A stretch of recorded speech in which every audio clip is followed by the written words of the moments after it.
Some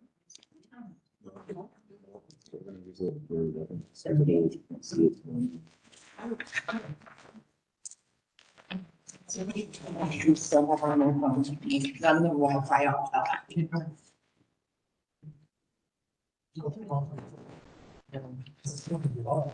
Good. Okay, let's get started. Henrina, do you want to do roll call? More than anything. All right, Anna Barbieri. Clark Bolin. Here.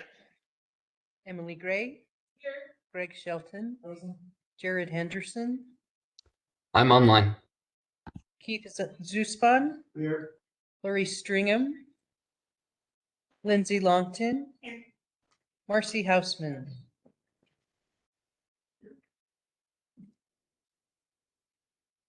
Matt Holton. Mick Sudbury. Here. Nicole Handy. Nick Griffith. Tessa Stitzer. I see Lori. Yep. Zach Jacob. I'm not supposed to mute. Do we need to adjust mics or anything? Figuring that this on, when it's so muted, it's closet, that's probably echoing. Is that better? About that one. That's what I was hearing. Oh, it's David's laptop. Oh, Online, we're hearing.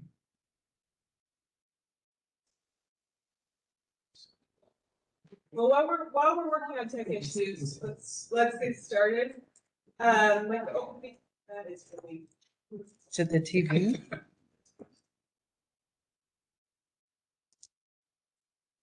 Hopefully. We're trying to do south. See more. So we just do your speakers, I think. Yeah. Okay. That sounds better. No, it doesn't. Wait, let's keep working on tech issues. We'll just deal with the echo and hopefully getting it resolved. Let's open the meeting for public comments for any members of the public wishing to provide comments before the board. All right, seeing as there is none, we will close public comment. All right, so first item of board business is we have a couple of new members for the board. Lindsay Longton from Currents and Nick Griffith from Immigration. And so Nick is going to administer their position. Awesome. Thank you. Oh, I knew I would do that. Okay, is first?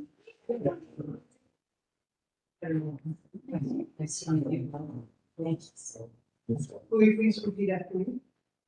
I state name. I, Lindsay Longton, Having been appointed to the office of having been evaluated to the office of Wasatch Front Waste and Recycling District Wasatch Front Waste and Recycling District Board of Trustees, Board of Trustees, do solemnly swear or affirm do solemnly swear or affirm that I will support, obey, and defend that I will support, obey, and defend the Constitution of the United States the Constitution of the United States and the Constitution of the State of Utah, and the Constitution of the State of Utah, and that I will discharge the duties of my office and I will discharge the duties of my office with fidelity.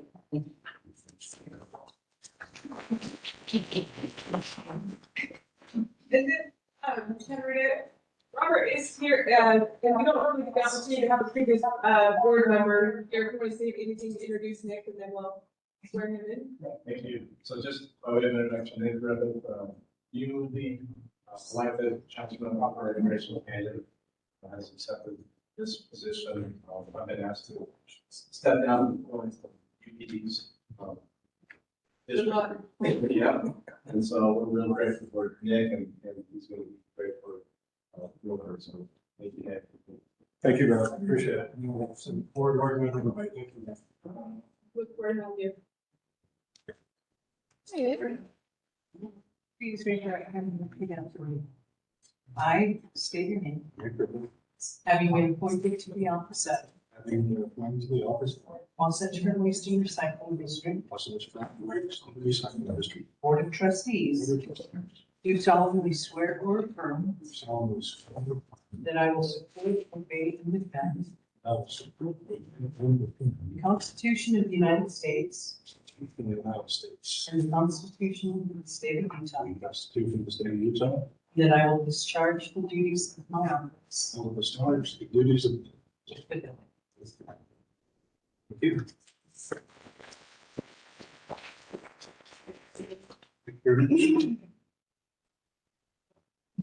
Thank you, Nick and Lindsay, for your willingness to serve and help us as we have all our trash talk.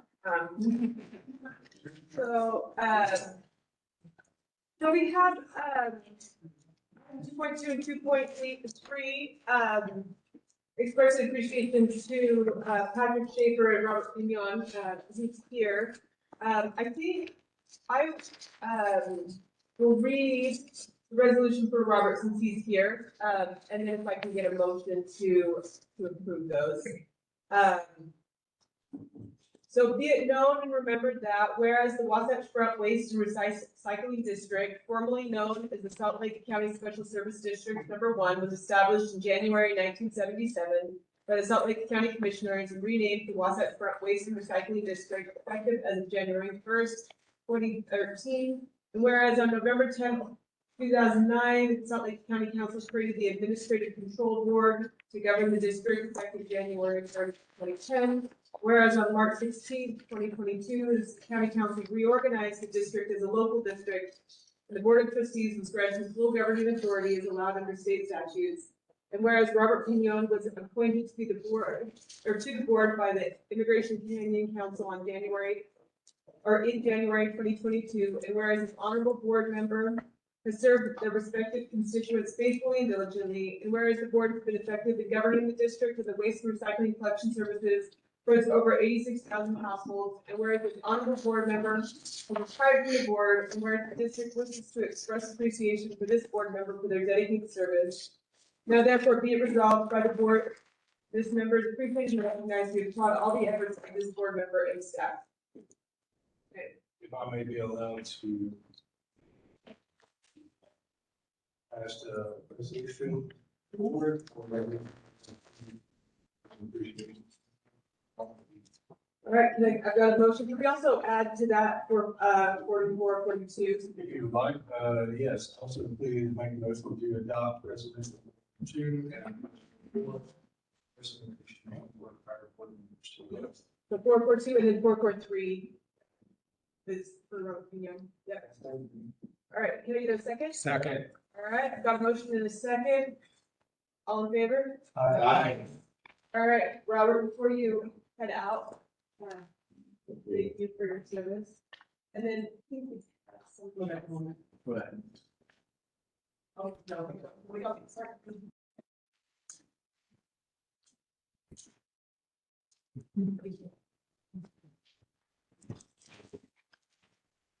All right, we also, actually, Evan, do you want to introduce 444?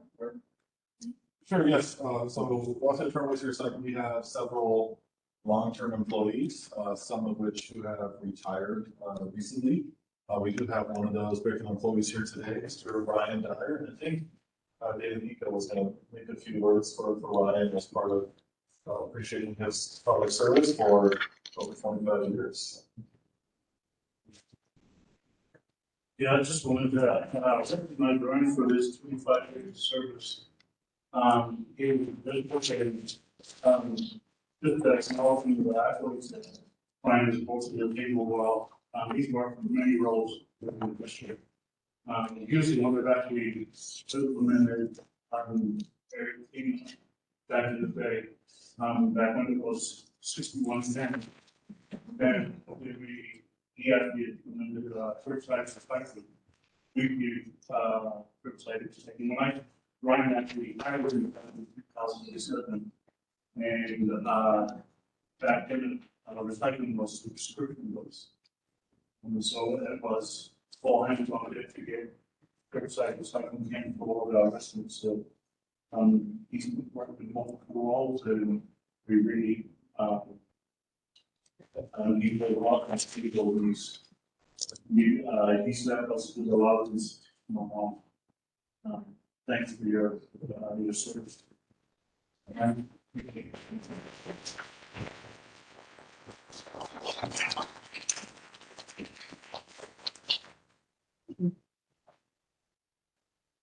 Thank you, Brian. All the ways that we're grateful for you and we're gonna be sad to see you go, but I'm excited for you to Thanks. go into that next step in your life. One of the last two that were hired in the 1900s.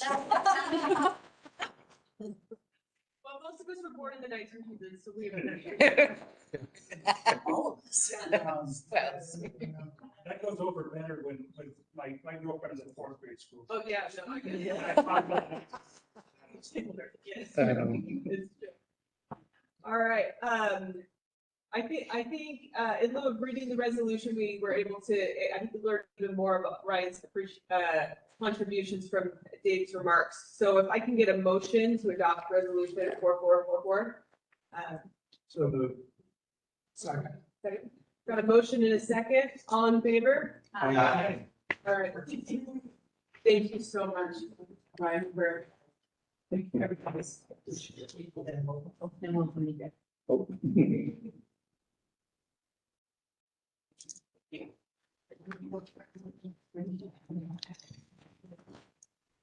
All right, next item, we have, last month's meeting minutes. Do you have any questions or concerns about those meeting minutes? Otherwise, I'll take a motion to approve.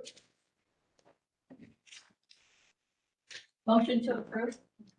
Second. All in favor? Aye. All right, we're approved.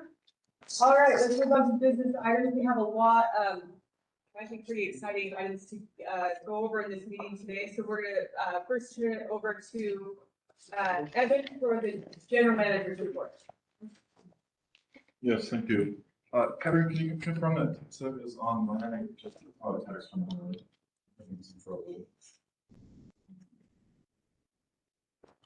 No. Did not, can you send her some of the link, please? Sure.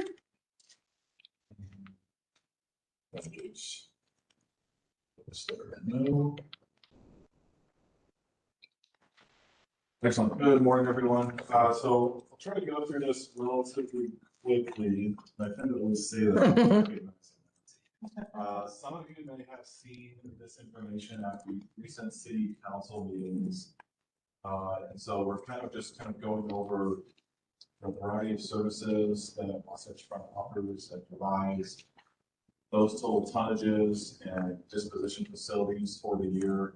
We've also added some pieces here for this presentation on all of the cost savings measures towards the end that were spearheaded under Pam's leadership and my predecessor that have continued.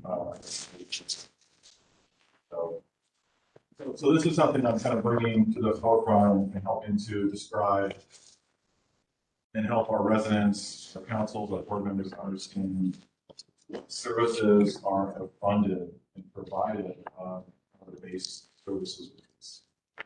And I think most folks are aware that we are a fee for service enterprise fund. And so we do not receive any sort of monies from general fund, for example, such as property taxes or sales taxes. And so everything that we do is funded by our user service fees. So for the base services, obviously we provide the weekly trash and recycle collection. The bulky waste seasonal container reservation program is funded through the base residential service fees. We do offer the landfill voucher program. We'll have some more discussion on that today. Central glass recycling drop-off locations that we manage and maintain and call to the glass recycling facility. And a variety of other seasonal items, one which is quite large last year for the central leaf bag program. We hauled and managed more than 1,200 tons of the leaf bags alone. So huge operation.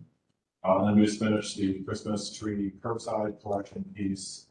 Then of course, a lot of the other pieces that we do are recycling outreach, like through David Snowman and James Kelsey, whom you may know. But another thing that we do in-house is our local customer service team, as well as our account and billing management.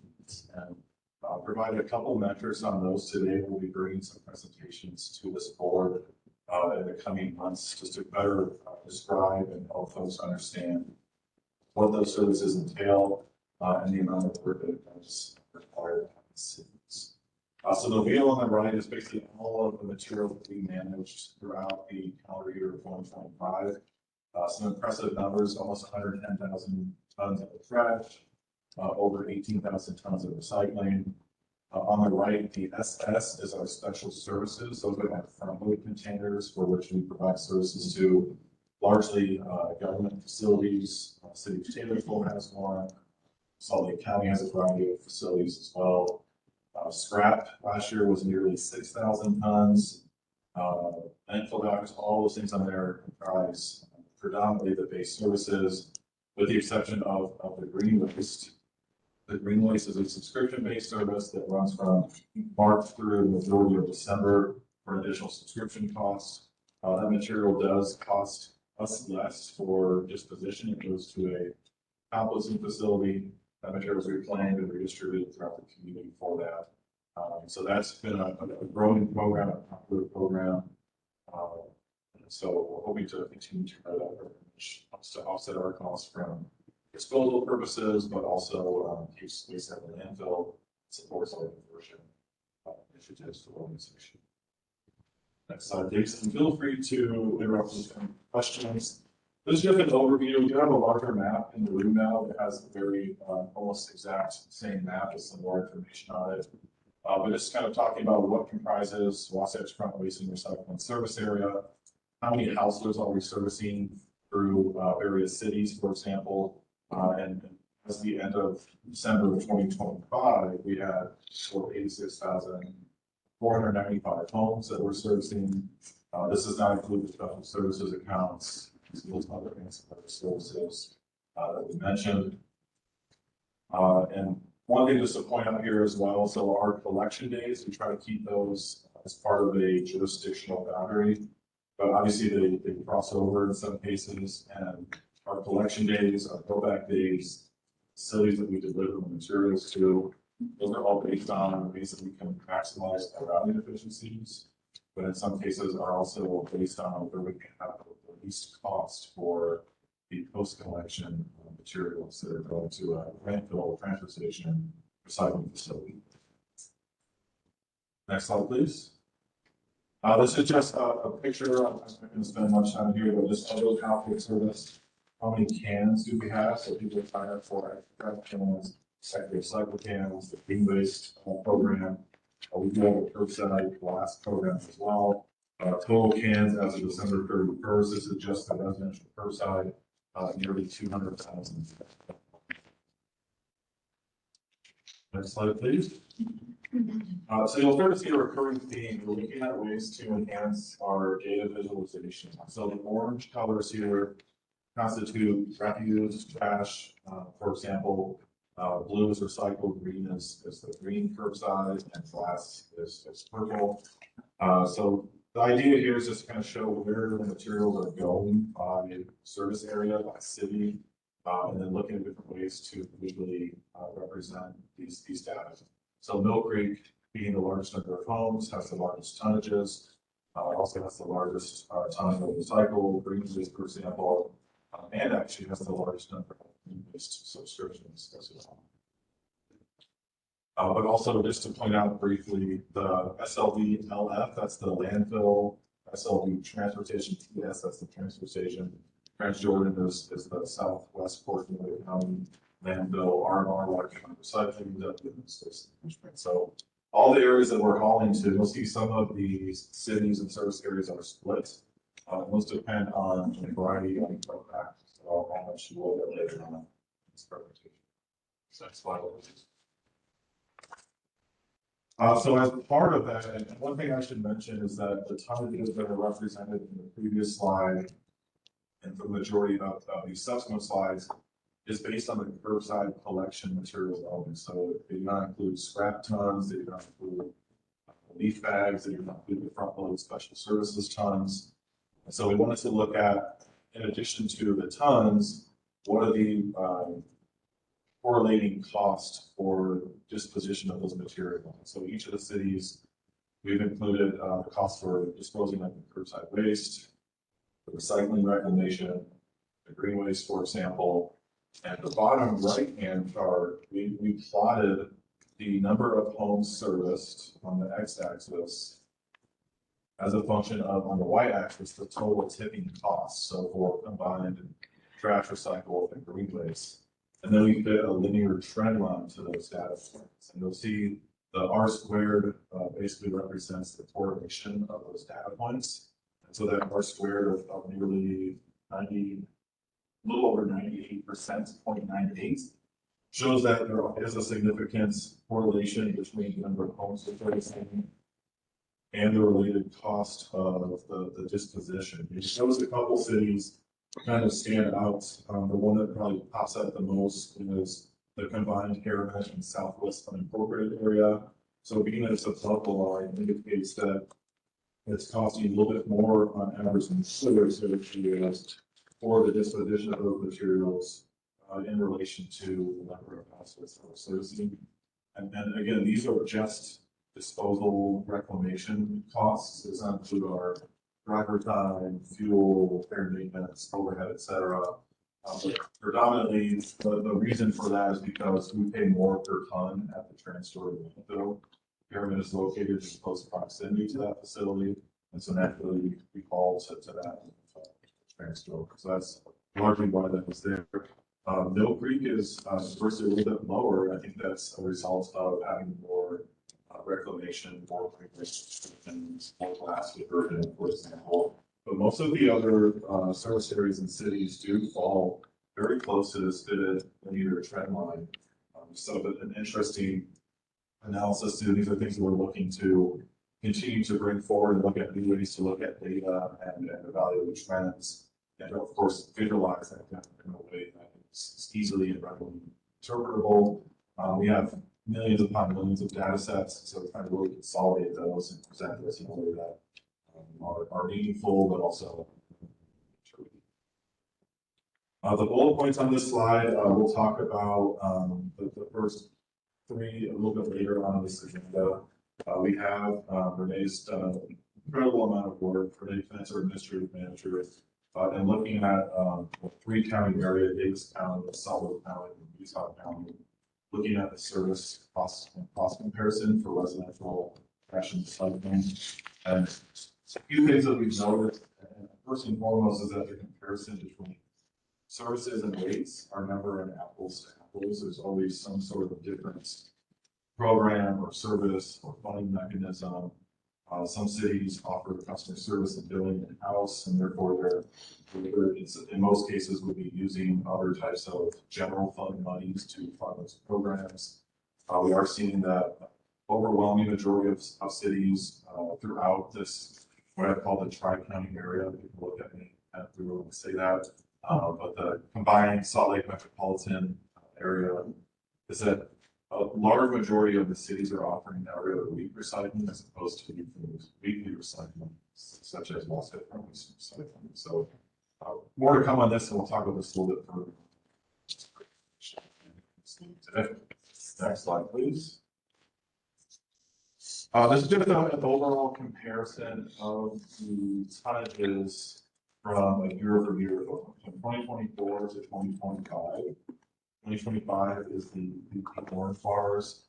There's nothing that sticks out too much as a significant difference. There are some reductions, which could be a variety of economic factors. People may just be buying these things with uncertain volatile markets, inflation, for example. So we're largely seeing similar trend, but there is a reduction since 2024 and coming into 2025 as well. Next slide, please. This is a summary of our customer solutions team. We have a total of 5 customer solutions specialists and a customer solutions manager that manages our entire phone for calls for a variety of items. We have a chat bot on our website. We have obviously emails coming in. They also manage our website and help with account changes, updates, and support our overall billing. What you'll see here, and what the main point here is that we do take in a significant number of calls. So the upper bar chart is the number of calls that are, I think, incoming and outgoing. Is that correct, Renee? On a monthly basis, and again on a year-over-year. And one of the things, since we have recently transitioned away from quarterly billing, we're hoping to kind of level these calls out. You'll see, for example, April. April is after the quarterly billing is issued from January, February, and March services. And so you'll see that those call volumes naturally have spiked during those timeframes. And April is also, for the most case, when our scrap season kicks off. So those call volumes tend to increase during that time. We are planning on bringing a larger presentation from our customer solutions manager, and Renee will talk about also the website and other metrics and subsequent meeting, possibly as soon as the end of this month, to talk about more of the details and the day-to-day work that team supports for our over 86,000 customers. Slide, please. This is largely a repeat Helen presented on our 2025 unaudited financials just last month. This is just a very high-level summary of those items. So overall, we performed very well. We did, of course, increase our revenues due to the service rates increase with the January of 2025. But we also, through a series of cost savings measures, reduction in overtime, and various other initiatives, did significantly come under on our budget expenses. So our total budget was about 31.3 million, plus our capital expenses of about 5.6 million. And so the next slide kind of provides some of the details as part of that. And this slide has some bullets as to what were those cost savings measures. So prior to my tenure, there was a small reduction in force. We did reclass some administrative positions. If there's questions, we can talk more about this, but we did look at our routing, scheduling, and the disposal facilities from which we haul materials to that led to significant cost savings in 2025. Renee and the team has worked for verifying reported missed pickups with a significant cost savings, and then optimizing our scrap and online landfill voucher program as well. So the majority of the board is where we did elect to purchase diesel as compared to compressed natural gas replacement trucks, largely because of the purchase price, but also due to the extremely low resale value that we've seen on these trucks in recent years. We do plan to talk more about the details on our fleets later this year as well. Diesel trucks have come a long way with emissions controls, and so we'll be kind of deeper dive into that later on this year. Next slide, please. So this is a detail slide of those cost savings measures, and these are the items that we were able to quantify. So there are other savings that we weren't able to quantify with detail. Obviously, these numbers are rounded. So all the items that I kind of just spoke to comprise the overall cost savings, many of which these are ongoing that continue into this year. Some of the purchases we're looking at still purchasing the diesel as opposed to the CNG trucks. This year, those are actually saving us over $60,000 per truck. We're looking at the quantity to purchase on this as well. But all of these numbers have total significant cost savings, which these numbers add up to the $1.82 million for 2025 alone. This is roughly 5% of that combined operating or replacement budget that I just mentioned as well. So these are, of course, ongoing cost savings measures. And last month we talked about the priorities, goals, and initiatives, or PGIs. which I'll be bringing back an update on those, and we'll be tracking that throughout the year. We'll provide those cost savings on a real-time, continuous basis once we provide those updates, and probably every other month moving forward. So I can't take credit for this myself. This is largely a user initiative led under my predecessor in Robert, but also the entire team has a ton of work behind the scenes to really emphasize these cost savings initiatives. A reduction in overtime alone is really impressive. But to continue to evaluate these programs and solicit to see how we can continue to identify the best, most efficient means and methods, but ultimately with the goal of providing the best service possible at the lowest rates that are correct. Board member, someone has a hand raised. Oh, It just went down. Well, if you're going to ask now, I can now say, I was actually just curious when you were talking about the CNG vehicles, does it make sense just to keep those and fix them over time instead of trying to sell them out replacement at a point if the cost is not, if the resale value doesn't make sense? Does that make sense? So does it make more sense not to sell them off at a certain point, but just to keep fixing them and keeping them since they don't have a high resale value? That was my question. Yeah, that's a great question. And these are also things we're looking at with our data analysis and visualization. So looking at what's typically referred to as the TCO, total cost of ownership. And so we know that the older these trucks get, the more expensive and the more frequent repairs are needed for these trucks. We do have several trucks that are at auction currently, and yes, the bids we're getting on them are pennies to the dollar for these trucks originally. But also, if we hold the trucks and they just sit when they're not being utilized, they'll be ran on a regular basis. And if we don't, then they have more issues with just the air and all of the interesting and fun things that are part of the technologies of these trucks. And so that is a great question. Those are things that we are actively evaluating. And we'll probably bring back at a later time with our lead team. Perhaps Mr. Ika, do you have anything to add to that question? Or Yeah, well, just when we're not utilizing trucks, there's a cost to just getting the trucks going again. Whereas that region now trucks haven't been driven. You've noticed when there's a lack of utilization of the trucks, it comes at a higher cost per mile. Because we're spending money just to get the trucks out to running here. great question. I think more to come on that. Laura, does that help to answer your question for the time being?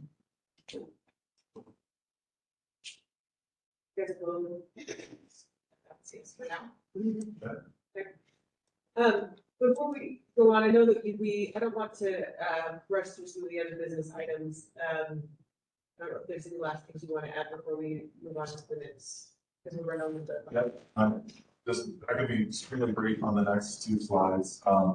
This slide is just to show the volatility of the processing fees for our recycling that changes on a monthly basis. So this year, you see that orange line, that's our waste management WM processing fee. So earlier in the year, we were actually hauling due to proximity Taylorsville recyclables to waste management. But once with that cost went way above the Lackey recycling, we transitioned and moved those materials to Lackey. Kind of showing that volatility of these. I think most have seen this. These are our new recycling and green waste. What's acceptable and what's not acceptable, guys. These are on the website. Bring some for handouts, custom solutions, front desk, and just looking at new ways to better educate and provide awareness as to what's acceptable and not acceptable. Just in the upper left hand, both of these figures, please do not bag materials. They create problems for processing from a recycling perspective. If you bag your recyclables, those processing facilities, they toss them to the side. the very fast moving systems. So if you bag this materials, unfortunately, it's a ton of time preparing and cleaning. So loosen the bin is the lingo for recycling. All right, for the next item, is, review and approval of proposed interim policy manual updates. I hope, you've had a chance to look through the packet, to look at the changes. Most of these changes are, just updates or, cleaning up language. There are one or two substantive changes that Evan's gonna go over, just really quickly. And because then we can move on to scrap, which I know is what everybody wants to talk about. So, so I just want to go over those substantive changes. Sure, absolutely. Sure, great. So as mentioned, a lot of these are just some basic cleanups here. So we've kind of added a couple of definitions for what comprises a full-time employee. Just made some adjustments to ensure that we're able to pivot with changes in state code or budgets, tentative approvals, for example. The human resources section, we just needed a couple of these definitions. We're trying to refrain from using, which is ambiguous, the term what is a regular employee. So we've kind of struck that out throughout this documents. But also as part of this section, we're just kind of clarifying and adding for the policy manual which positions are considered exempt within the organization, and then all other remaining positions are non-exempt, hourly, and subject to overtime. Next page. The next item again is just a cleanup. Back in as early as 2022, this board adopted a compression management matrix. It has been modified based on 2 subsequent occasions, and that is how new employees are weighted within the approved pay range. So which pay scale they're brought in on based on years of experience and other qualifications. And so this was just a cleanup. There was an outdated version of that in there, so you've added. You go to the next page, Renee, please. We've added the most recent compression matrix to the policy manual. The next page, which I believe is 69. So this is one change that we would love for the board to consider. So previously, the policy manual had a provision for which all staff, including exempt and non-exempt, were required to account for a minimum 40-hour work. And so for some of the staff who are exempt, if they work, say, a 50-hour or in limited cases, a 60-hour work week during 1 week of our 2-week pay period, but wanted to take a half day on a Friday the subsequent week or take the day off, they've had to use their PTO rules to offset and to meet this requirement. So the change we're proposing here, which we can bring this back in a future subsequent discussion, is basically saying that for exempt employees, but in some cases don't benefit from holiday pay. But for example, if we had for President's Day recently, we had 8 hours of holiday pay. Our non-exempt, of course, benefit from that. But if our exempt employees that are salaried work more than 32 hours for that holiday, they're not fully benefiting from holiday pay itself, right? So I'm not requiring any of our staff to work beyond a 40-hour work week. Our exempt staff, our executive team, obviously, it does need to work somewhat routinely beyond a 40-hour work week. Basically, the change we're proposing here is that exempt employees would have to account for a minimum of 80 hours per pay period every 2 weeks, whereas non-exempt employees would continue to account for that 40-hour week. This would allow for some flex scheduling. A lot of our hourly employees are drivers, so largely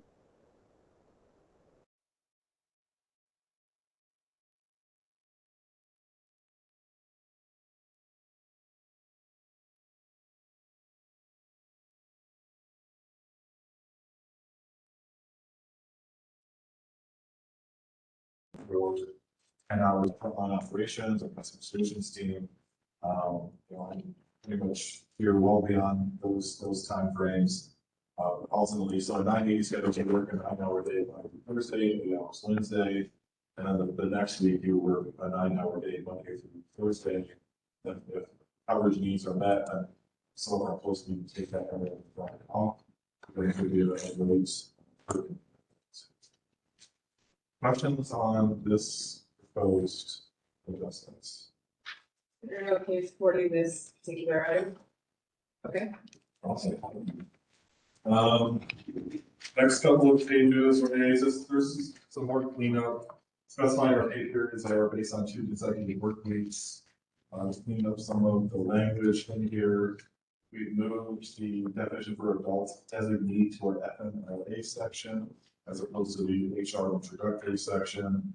On PDF page number 7.3, we've just done some cleanup on our holidays. This specifying that holidays, regardless of the schedule, you're only eligible.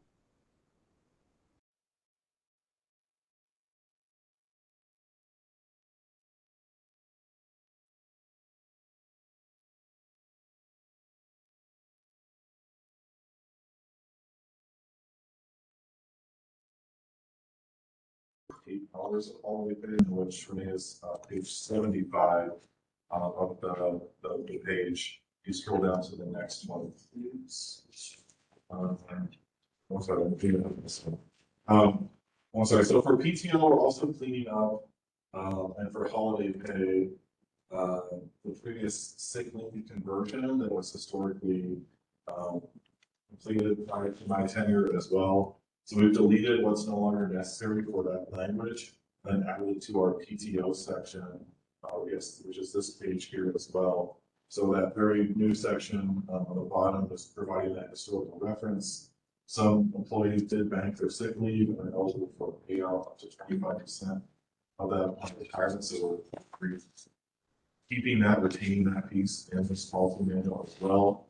And then for the beginning of the PTO section, there's also been a lot of instances where a new employee starts the second week of the pay period. So our PTO accruals are based on a 2-week pay period. And so the language in the beginning of the section is basically saying that we prorate that PTO accrual based on start dates, based on if an employee separates from employment.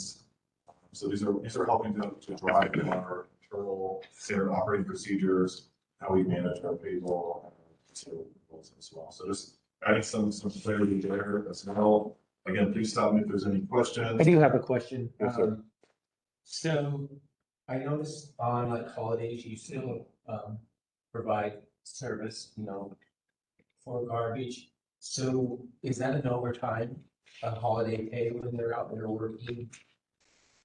In some cases, yes. So we do have what we refer to as premium holidays. I believe these items were, I think, approved even as recent as last year. But there are some holidays where drivers, so the only holidays we don't collect It's Christmas. Christmas, Thanksgiving, and New Year's Day. So every other holiday, our drivers do perform collections. And so they're getting 8 hours of holiday pay, plus if they're working the holiday, in some cases they're getting straight pay for that holiday. But if it's designated as a premium holiday, they do automatically get that time. Okay, so I have a question on that. So, if it was me, I'd prefer the time off than the pay. So what is the cost savings if we didn't have them work the holidays and move back a day, garbage is, like on the 4th of July, have it picked up on the 5th.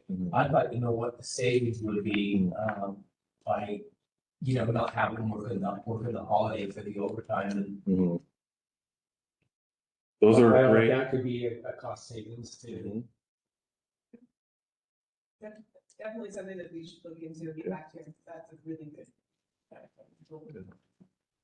Yeah, great question. Yeah, we don't have that number in the immediate, but we can certainly look into that. No, I'm just saying, because it was me and I was driving on holiday. I want a holiday off. Right. Yeah, I think that's well worth it. We can certainly earmark that and look at that. there's any cost savings. Next slide, or page minute.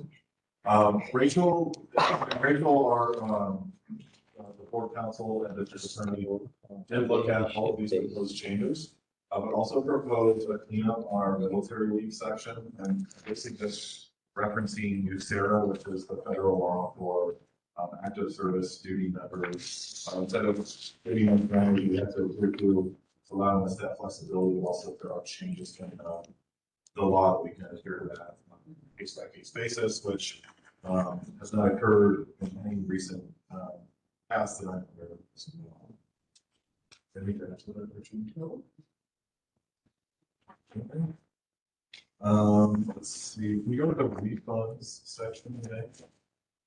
So refunds, abatements, and credits. So we wanted to just kind of clean this section up as well. We've modified some of the definitions. Helen, Rachel, and I looked at this in detail. And it's kind of just adding some specificity and some minor cleanups here.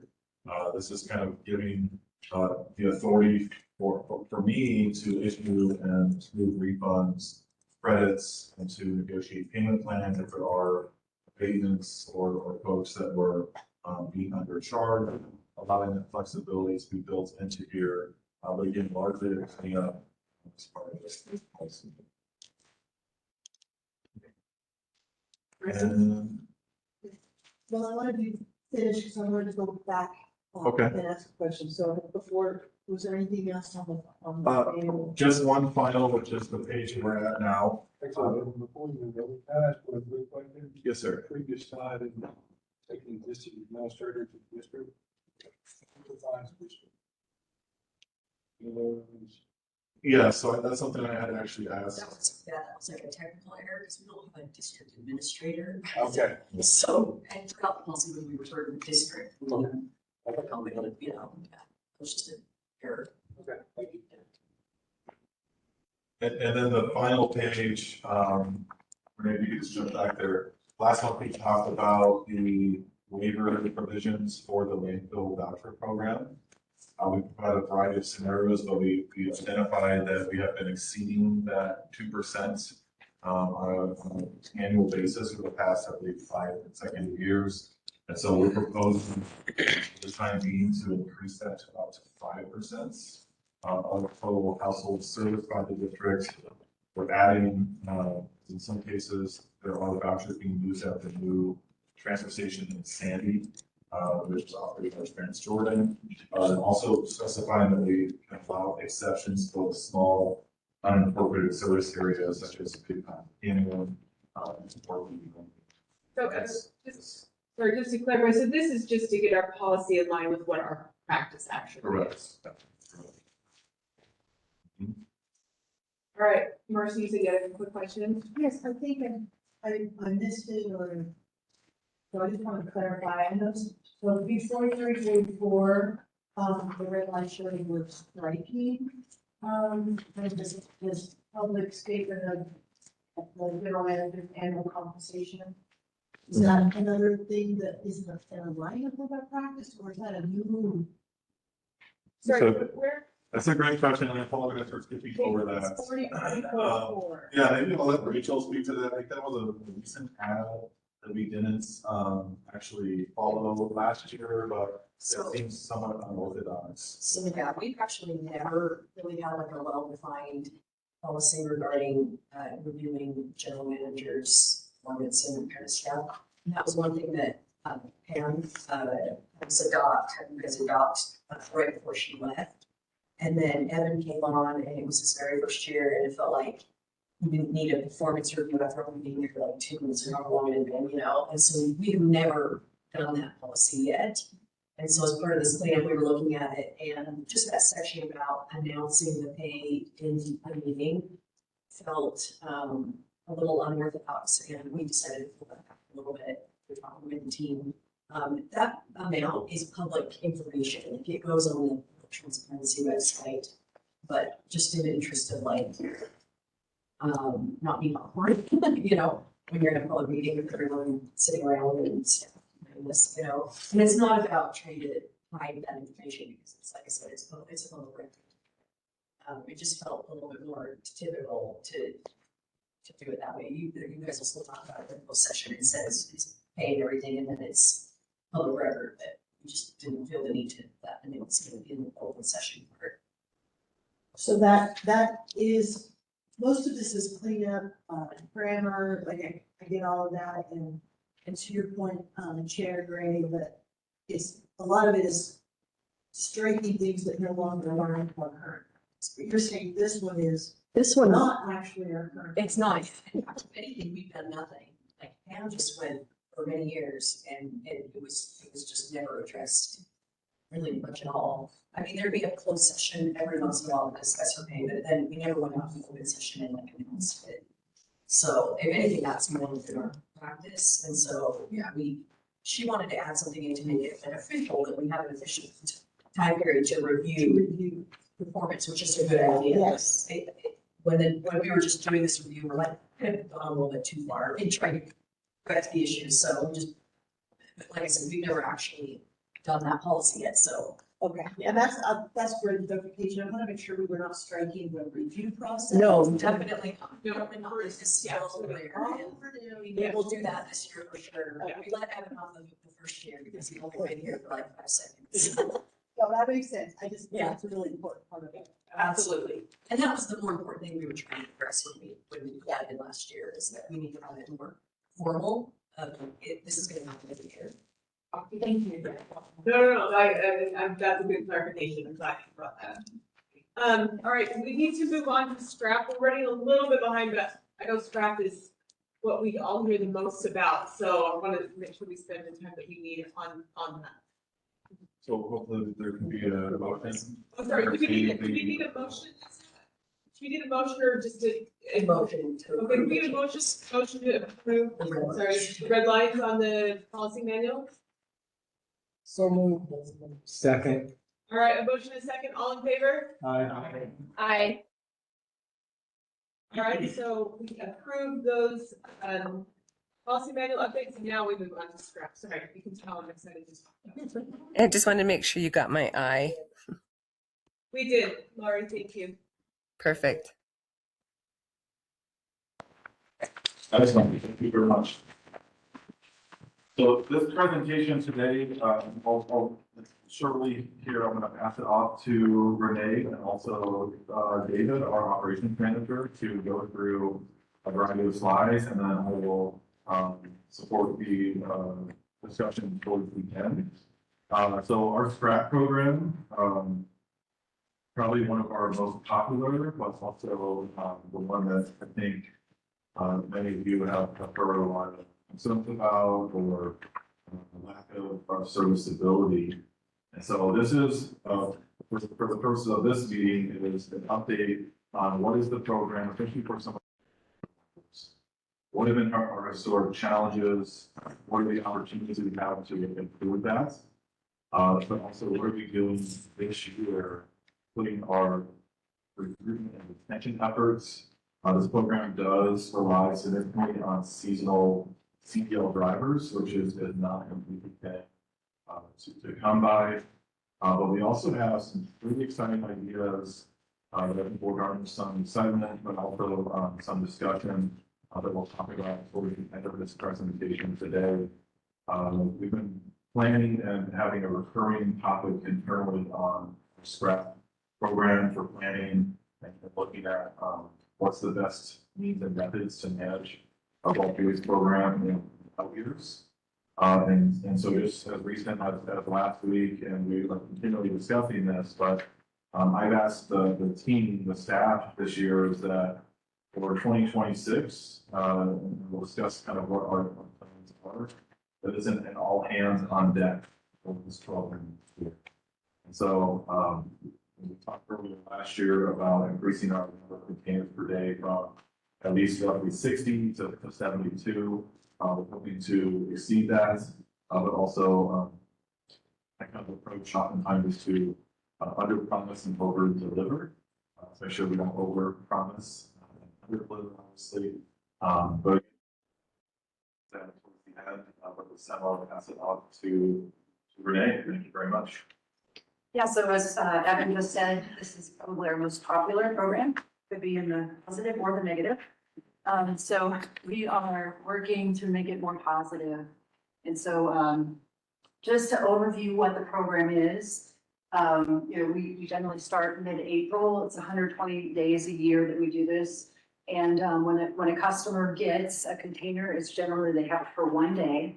And one of the items that we've really worked on, especially this past year, is to make sure, hey, if we drop it off early in the afternoon on a day, we try to not pick it up until early afternoon the next day to give folks as closely as possible that safe people first. Because it's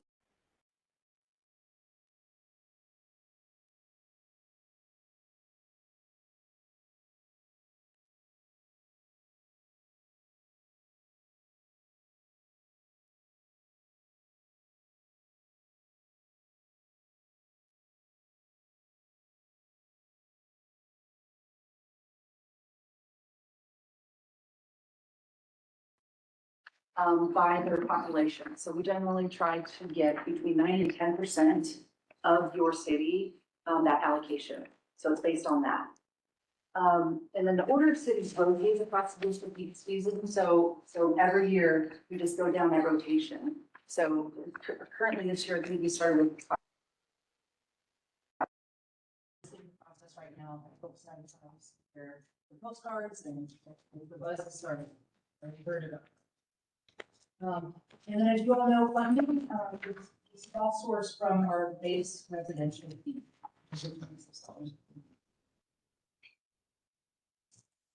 Okay, here's some challenges and our goals. Our goals is primarily to provide safe, efficient, and environmentally sound program for removal and disposition of unwanted materials from related properties and other service areas. So again, the service demand is. That's why it's been a challenge for us. Is we wish we could get everyone that wants a container. However, we have to monitor that. You have a challenge? It did blank.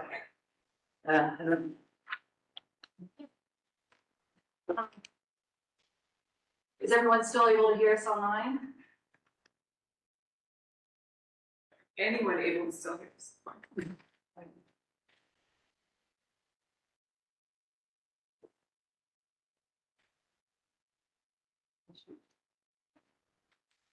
We can hear you online. Okay, thank you. That come out of there. Yeah, okay, all right, so keep going. Okay, all right.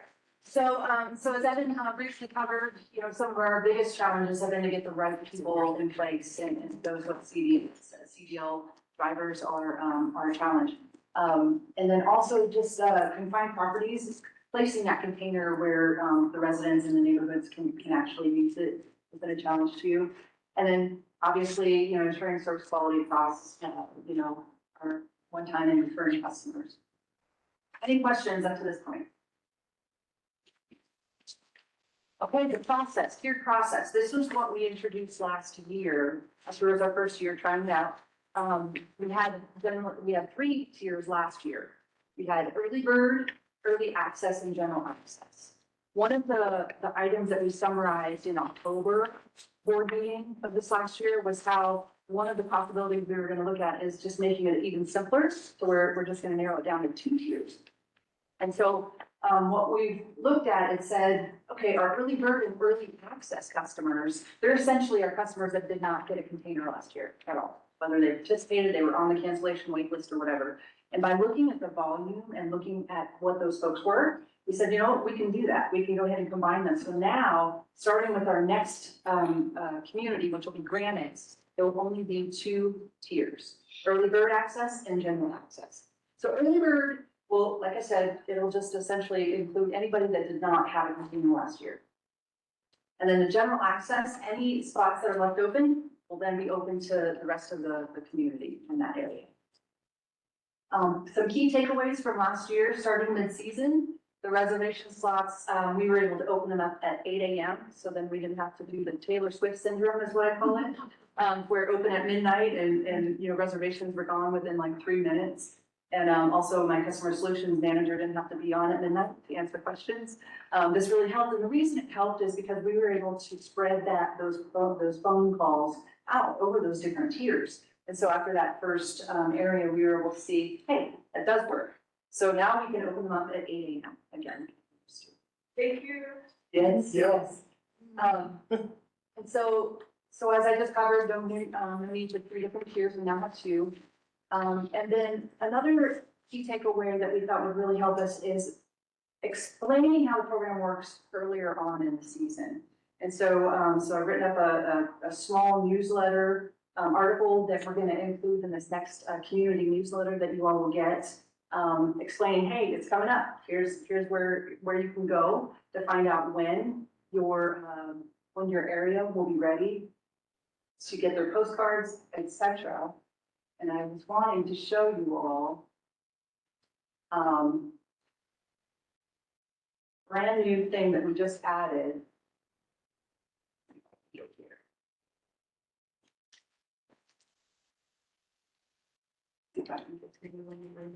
Oh, of course, it's not going to work now. But anyways, these are unpublished pages right now. But there's a map basically on the Scrap reservation explanation, like the information page, where any customer can go in and they can enter their address and they'll be able to see when they should get their postcard. They'll be able to see when we'll start servicing their area and what zone they're in within that area. Because a lot of our customers weren't sure. They're like, well, I know that I live in White City, but what zone will I be in? So this will all be known ahead of time. So then folks can go in. So if you all get any questions, just refer them to our website. Tell them to look up here, Scrap or Seasonal Container Reservation Program. They can go in here. And here it is. Oh, here's the new one. So we can just add in.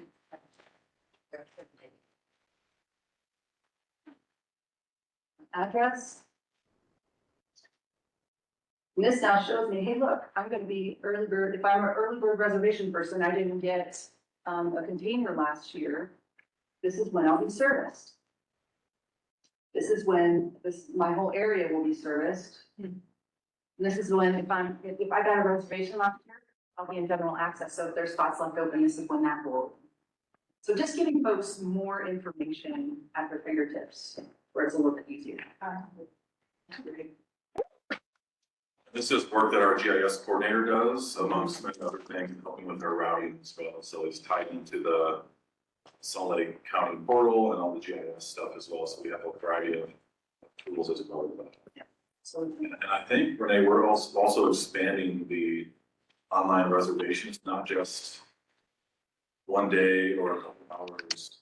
We're also looking at right now how many allocations that we allow. are you going? Yes, absolutely. So that was one of the benefits of combining that early bird and early access. Do you? We have fans and they just go together. We have so many. Tormenting her. She thinks she's more. She's so cute. And then she gets on Squirrel Watch.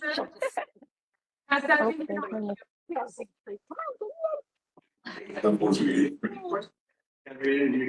All right, we're good. All right, good. Thank you. So with the combination of those 2 tiers, that was able to, thank you, Evan, that was able to give us for that early bird access, instead of only having 1 day to reserve, they'll now have on average 3 days where they can go in there and do that as well. So it's a lot more user friendly. Good. Thank you. Yeah, absolutely. And if you all ever hear any feedback, on our website, especially, feel free to reach out to me and Evan and or even Gail, who's our customer solutions manager. Thankfully, she has the talent and the skills now where she can go in and make a lot of those changes very quickly. So. This might actually be cooler than the chatbot. Yeah. Maybe. That's pretty cool. So now I'm going to hand it off to Dave, and he's going to talk specifically more about our resources and where we're at with that. All righty, well, just looking at this report here, this is 26 is what the goal is for this year. We're going to have 12 CDL positions. 2 of them are going to be our merit drivers that actually came from the trailer program, and we will have total of 14 between seasonal and full-time employees. And the goal is, we're gonna deliver 72 containers a day, a minimum, and that's gonna fluctuate, but nothing less than 72 containers per day. What was it last year? 62. 62.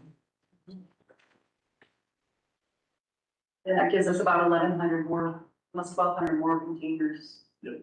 this year. So right there from start.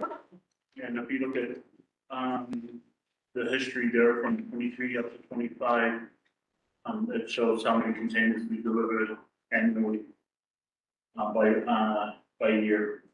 With that being said, one thing to focus on is the allocations. So if you look at from 23 going up to 25, we had 10 positions for drivers, but actually filled. It was 6 in 23, 6 in 24, and then 8 in 2025.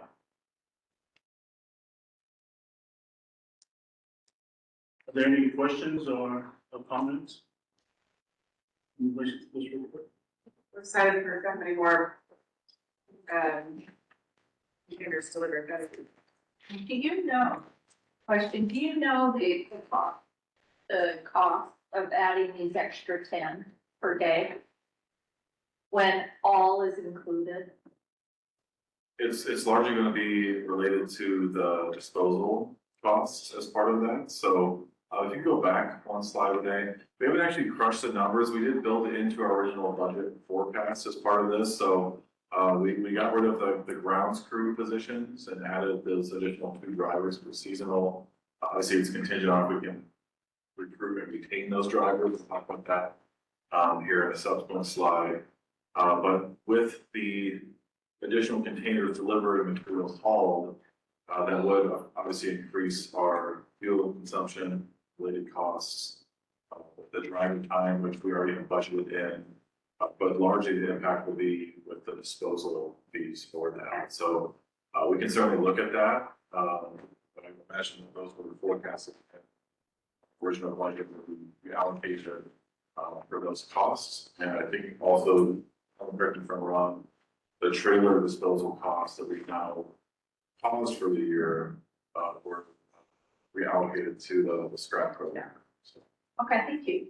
Can you tell me how many people are, or how long somebody's usually on the wait list? And then how many people are on the wait list at the end of the year? Renee can He's the expert on stats. So like there was Here we go. I don't know if you follow. Yeah, in the appendix, there is specific detail by city on slide 12. And you can see here, percent of waitlist fulfilled, which shows. So here's the number of reservation spots that were available for city, number of how many folks actually requested to be on the wait list. And then this shows by city, like what percent was fulfilled from that wait list. So the ones that are not fulfilled are still on the wait list? Those are the ones that will be in that early bird this year, so they get first access, first bids at the June resolution. And that was, we tried that process out to make it more equitable, because we had a lot of repeat, reservationists.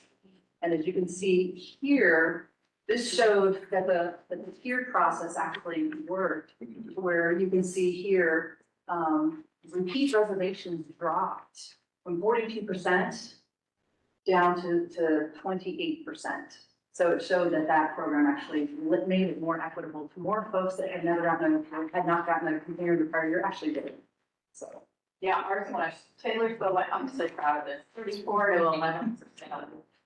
And I'm hoping this eliminates some of those complaints that I can't ever get a dumpster, because I think people who got in the habit of, I know exactly when to get online, I know exactly when to call, and I'm gonna.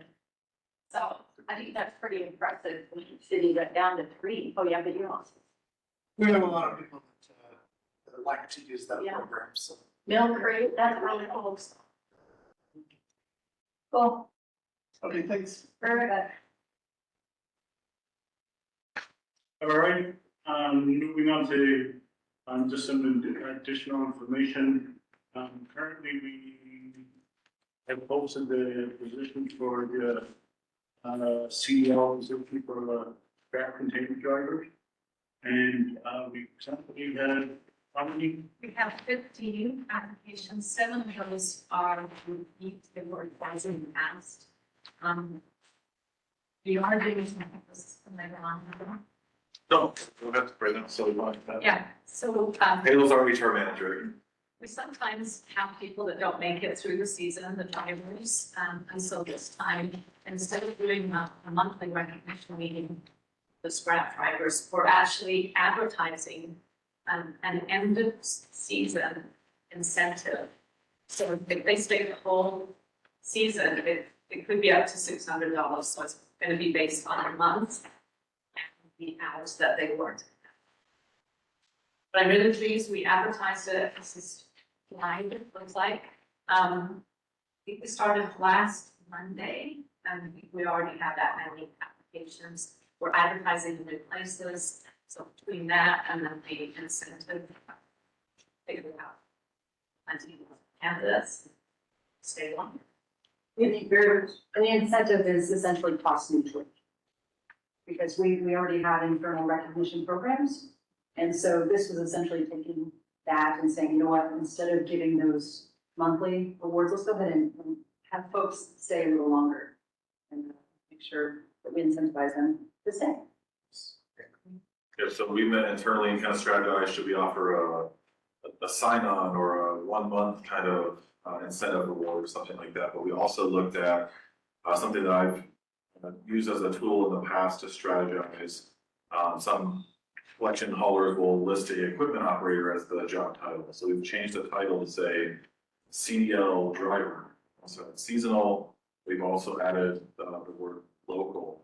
Really, it's not over the road. It's not like sleeping on a sleeper berth or something like that. So if you're looking for a job as a CDL driver, you're probably typing in CDL driver. So we've updated the title as well as part of that posting. And as Hazel mentioned, syncing to Indeed and other platforms as well.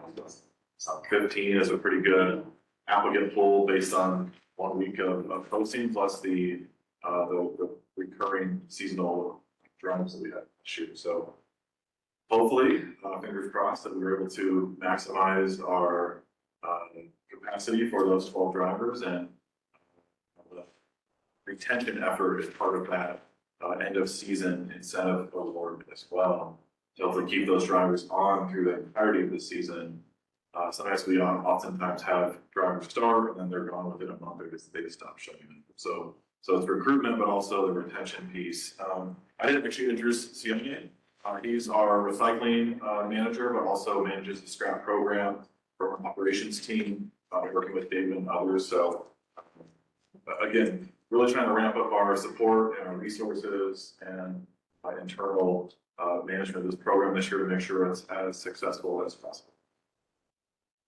Thank you. I think it's all right.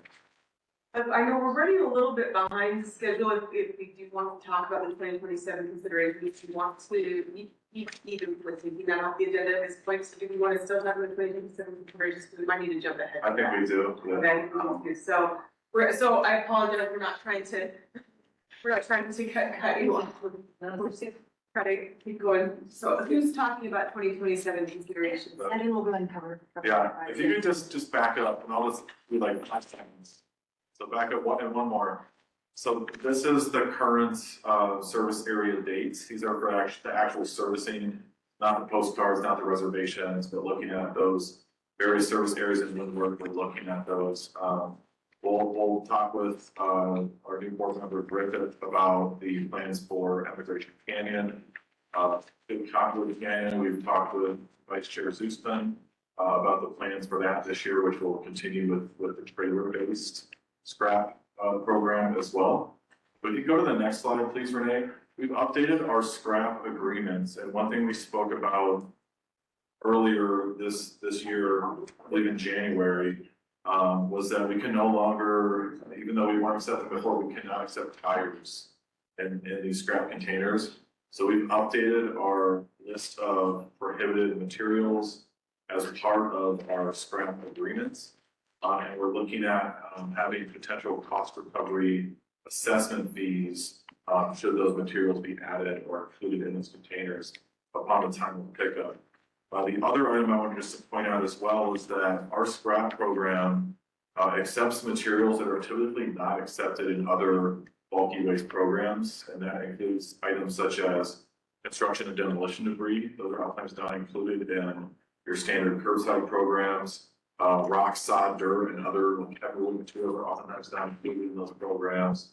And then such things such as roofing remodels or replacements or contractor renovation waste. We do accept if it's from residential generated materials. I was going to point out that that's not something that's not typically always acceptable. It's rather uncommon to accept those items in a bulky waste program, which are intended to kind of take materials that are unwanted, that don't fit in a regular trash can, to support fire mitigation efforts and to keep communities clean and sightly and free of just junk, for example. So next slide, please, Renee. So some things we're starting to look at, and we're going to be doing a deeper dive into this and looking at the cost impacts, the serviceability impacts, and the benefits, and in some cases the potential negatives as part of this. But we want to look at for 2027 is the consideration for a curbside based bulky waste program or model. And so a program such as this, and there's a couple of pictures that kind of demonstrates what this may or may not look like. And I am aware there are concerns with parking, with code compliance, with unsightly neighborhoods, of people putting junk out at the curb. So this would need some support from our partner cities, but there are some alternate options that we actually like to explore this year. And so before I get into that, I just want to kind of introduce this topic, and I'll kind of talk about the considerations for this year as well. But if we were to go to a curbside bulky waste model, it would eliminate the need for containers. We wouldn't have to rely on seasonal workers. And just for an example, the average tons per container last year in 2025 was 0.79 tons. So we're taking individual containers and we're hauling them individually to a transfer station or a landfill. And so the average of 0.79 tons, we are not like anywhere close to maximizing our hauling capacities from a payload perspective. And so of those average tons of 0.79, we hauled nearly 7,500 individual containers to a disposal or transfer facility. Conversely, a rear load truck, which is pictured on the upper right-hand portion of this slide, those can haul a capacity of up to 9 tons per load. Obviously, we wouldn't be able to max that out. We probably get 7.5 to 8 tons per load, which still has a significant impact. And so the analysis here is that bottom third bullet from the top sub bullet there, probably didn't explain it very well. But if we were to maximize our payloads to 9 tons, given the tons we hauled last year, it would have reduced the number of hauls from roughly 7,500 to approximately 650. And so the savings there alone from fuel, from time, from labor, for example, repair and maintenance costs, could be significantly reduced if we were to go to a curbside-based program or more. So these are things we want to continue to look at throughout this year and bring this forward more information as we do more analysis on these opportunities. So what this would look like would probably be two crews on rotation in a defined service area, where we would have some sort of equipment. We wouldn't want our staff to have to manually lift those materials into a truck. And so there's a couple pictures here of like a front end loader with a grapple that can grab materials, or a skid steer, for example, that could load these trucks as well. And so as I've already mentioned, so I'm kind of in the middle of the slide here. We wouldn't have to have the 12 seasonal workers. This year we're budgeting $411,000 for that. This would be used probably mostly on full-time workers, with maybe bringing back those grounds crew positions. We wouldn't have to lease the hook lift trucks from the county. This year, we're leasing 10 of those. We will own 4 by the end of the year. That's another $168,000. Obviously, our disposal fees would go up, but our fuel costs, our labor costs, repair and maintenance would go down. And just last year alone, our repair and maintenance costs for these leased hook lift trucks was nearly $300,000. Our fuel was about $80,000. So I think you can quickly see what those cost savings looks like. But ultimately, our goal would be to increase our serviceability, our capacity to service more households. So of course, our disposal fees and costs would go up as well. And so this is something we're looking at for next year. And so what would we need? Now we have 2 rear load trucks. You always want to have a spare truck in your fleet. So right now, if we were running 2 rear load trucks and one breaks down, we wouldn't have a backup. So we want to get at least 1 new rear load truck to have as a backup for that. Those cost between probably $350,000 to $370,000, which is a little bit more than what we paid just for repair and maintenance costs alone. This would be a one-time capital expense. We would look to transport these front-end loaders on a trailer. 2 of those at roughly $20,000 combined for the 2.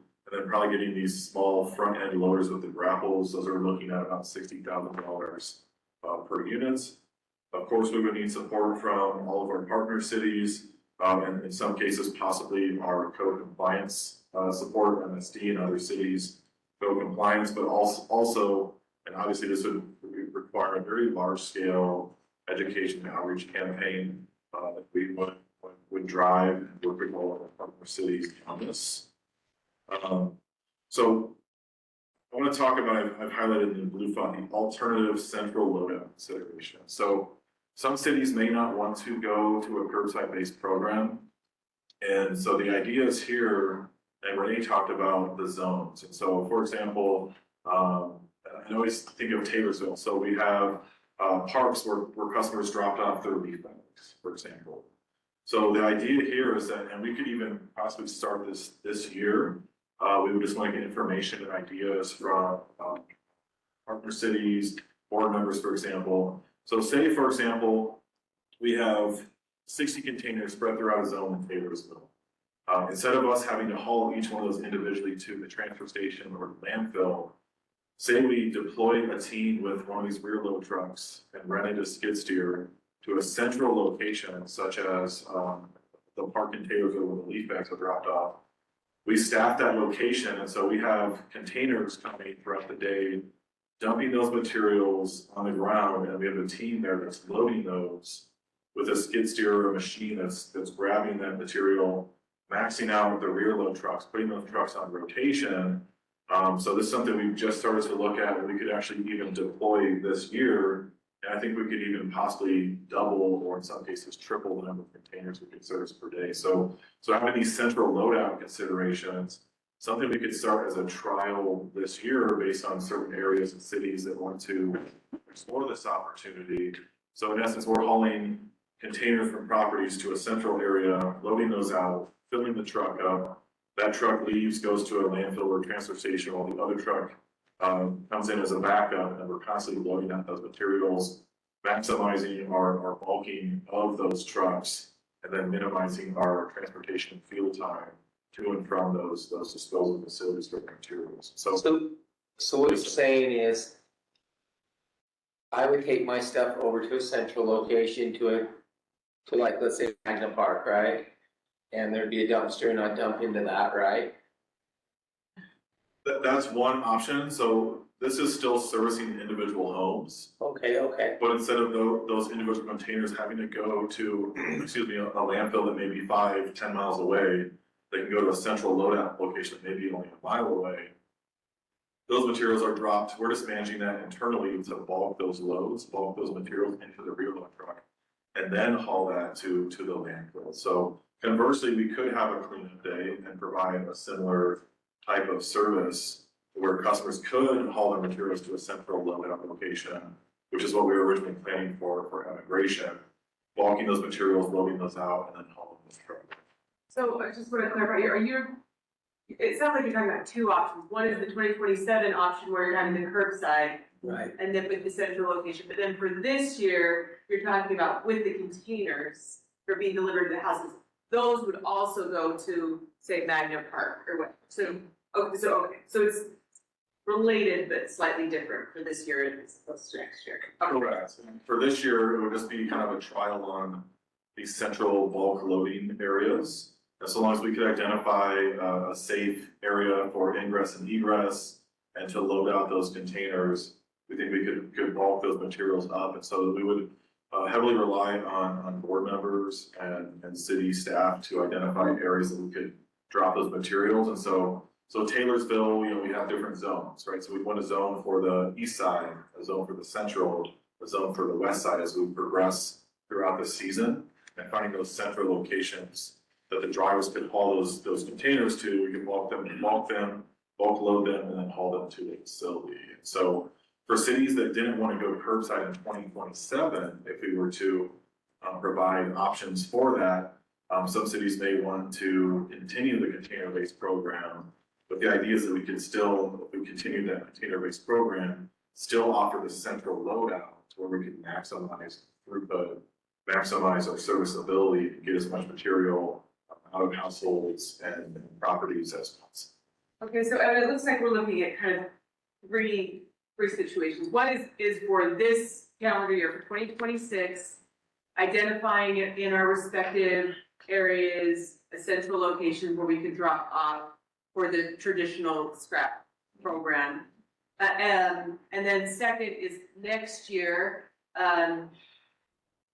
talking within our municipalities and seeing how supportive each municipality is for curbside. And it sounds like we're gonna have a lot more discussions. I mean, we've clearly gone over a lot of the financial benefits. But as you mentioned, there's a lot of things. So to have us start talking with our city councils about kind of support for that. And then looking at a possible alternative for cities that might not want to engage in the curbside to be involved in something more with this central. Kimberly, I just want to clarify, make sure. For sure. A little slow on the uptake. No, we're all. So my neighbors will receive their scrap containers for this year, and they'll fill them up. The truck comes, picks up their scrap container, takes it to the local Taylorsville Park, rather than driving it all the way to the transfer station, right, dumping station. The new rear loader truck comes and takes it out of the scrap container and fills up the truck. About how many of those scrap containers can fill a truck right now? Great question. So, and we wouldn't be buying any new trucks this year. This would be the budget for Would next we be year. able to do it with our existing equipment? We currently own and operate 2 rear load trucks. So just to make sure we have spares, we don't want to exceed our capacity. So with the average of 0.79 tons last year, depends on material, either mattresses, Sure. or loose, lightweight debris. But we could probably, if given the average of 0.79, we could haul a max payload of 9 tons in a rear load truck. We could probably fit about 10 containers. That's amazing. For rear load. Okay, so, sorry. How do you take that container and put it in a rear load truck? Another great question. So likely, so these hook lifts, they have like a hook that, and then the container tips, right? So we would, this is where we get a little messy. We have to clean it up at the end of every day. We would dump those materials onto hopefully impermeable surface, asphalt, Right. and then use the heavy equipment to grab it. So there'd be trucks going, dropping materials in a central loadout. We have a crew with a skid steer or a loader such as pictured on the screen. And we'd have an operator on the truck, a driver that would be helping to manage those piles. And then that yellow iron heavy equipment would load, take materials from the ground and then feed it into the truck. And that truck has a blade and it compacts that material into that rear load truck so we can maximize the density of materials in the volume. That's so cool. I want to do that, and I know Greg will come sweep up after. I'll bring my front loader. It's small, but it's still scrappy.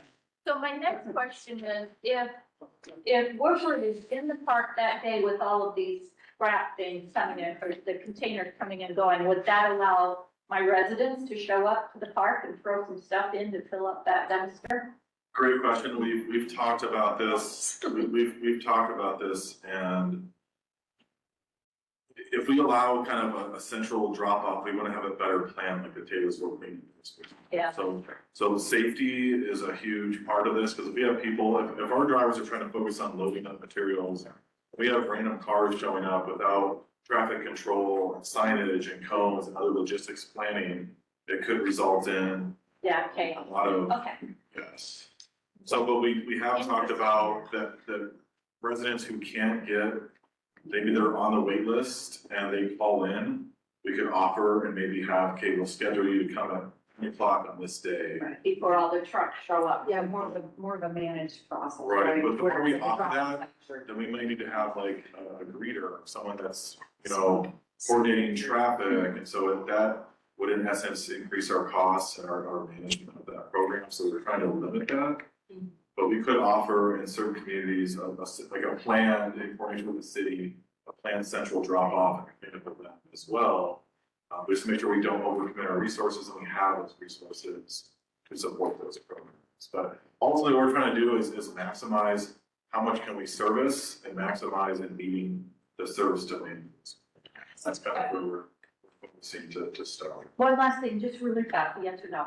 Is that something that you can try in 2026? Am I hearing that correctly? The central loadout, yes. But what about the people drop, like, scheduling? We don't need to tell people. Okay. We hope to keep that rare and infrequent if we could. And then look at that for maybe 2027 in the future. One consideration is that the city's already gonna need to help support this process. Why not have those cities provide volunteers that can coordinate your traffic pattern and have one pattern for your professional drivers and a separate pile that truck can still periodically, front loader can still periodically come in and scoop up and have those volunteers look best. Our cost is minimal. Yeah. And we can kind of do it on a volunteer basis initially, at least see, is this gonna be more popular than what we're doing? Because I know in my community, we have a lot of elderly people, who would not be able to finagle things into a truck, or maybe they don't even have a truck, but they could get it down to the local park or the school or whatever. So keeping those trailers, I think, is critical, but I love this idea, I love where it's going. But I think communities, like White City has a huge volunteer base. And I think that we could coordinate through our community council and help get those volunteers, people that can be your eyes and ears for keeping people out of harm's way. That'd be amazing. So I'm simply one who wants to thoroughly plan items, and you know, largely this is looking at 2027. Great. But realizing, you know, some of the current things that are happening, Salt Lake County, for example, we feel the need to kind of bring these to the forefront sooner rather than later. So for that type of planning, Board Member Shelton, I would hope to maybe look at that in 2027. Sure. Trying to plan too much, No, too quickly for this season. Yes. I know but as far as our 3 options go, I guess you're asking our cities, when you talk about a curbside, I'm going back to the basics too.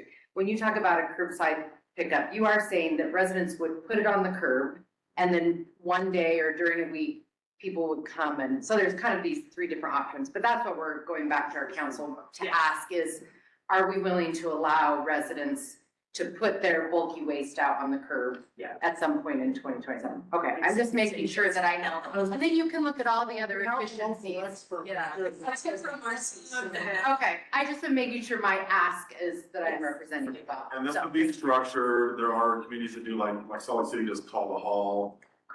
In Arizona, where I was more recently in Flagstaff, City of Phoenix, and Tucson, implemented a more robust planning and reservation process for curbside as well. And so this is another thing that Renee is doing, which will be something we'll bring to the board in a subsequent meeting, is that she's looking at, in addition to the cost and service comparison, which I think we may have to forego today and bring back next meeting.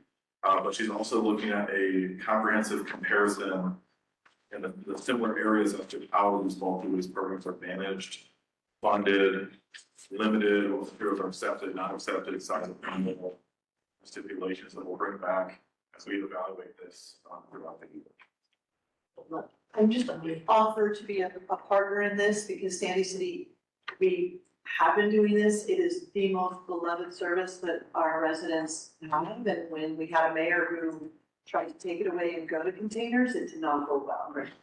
And we fought to keep it and grateful we did so.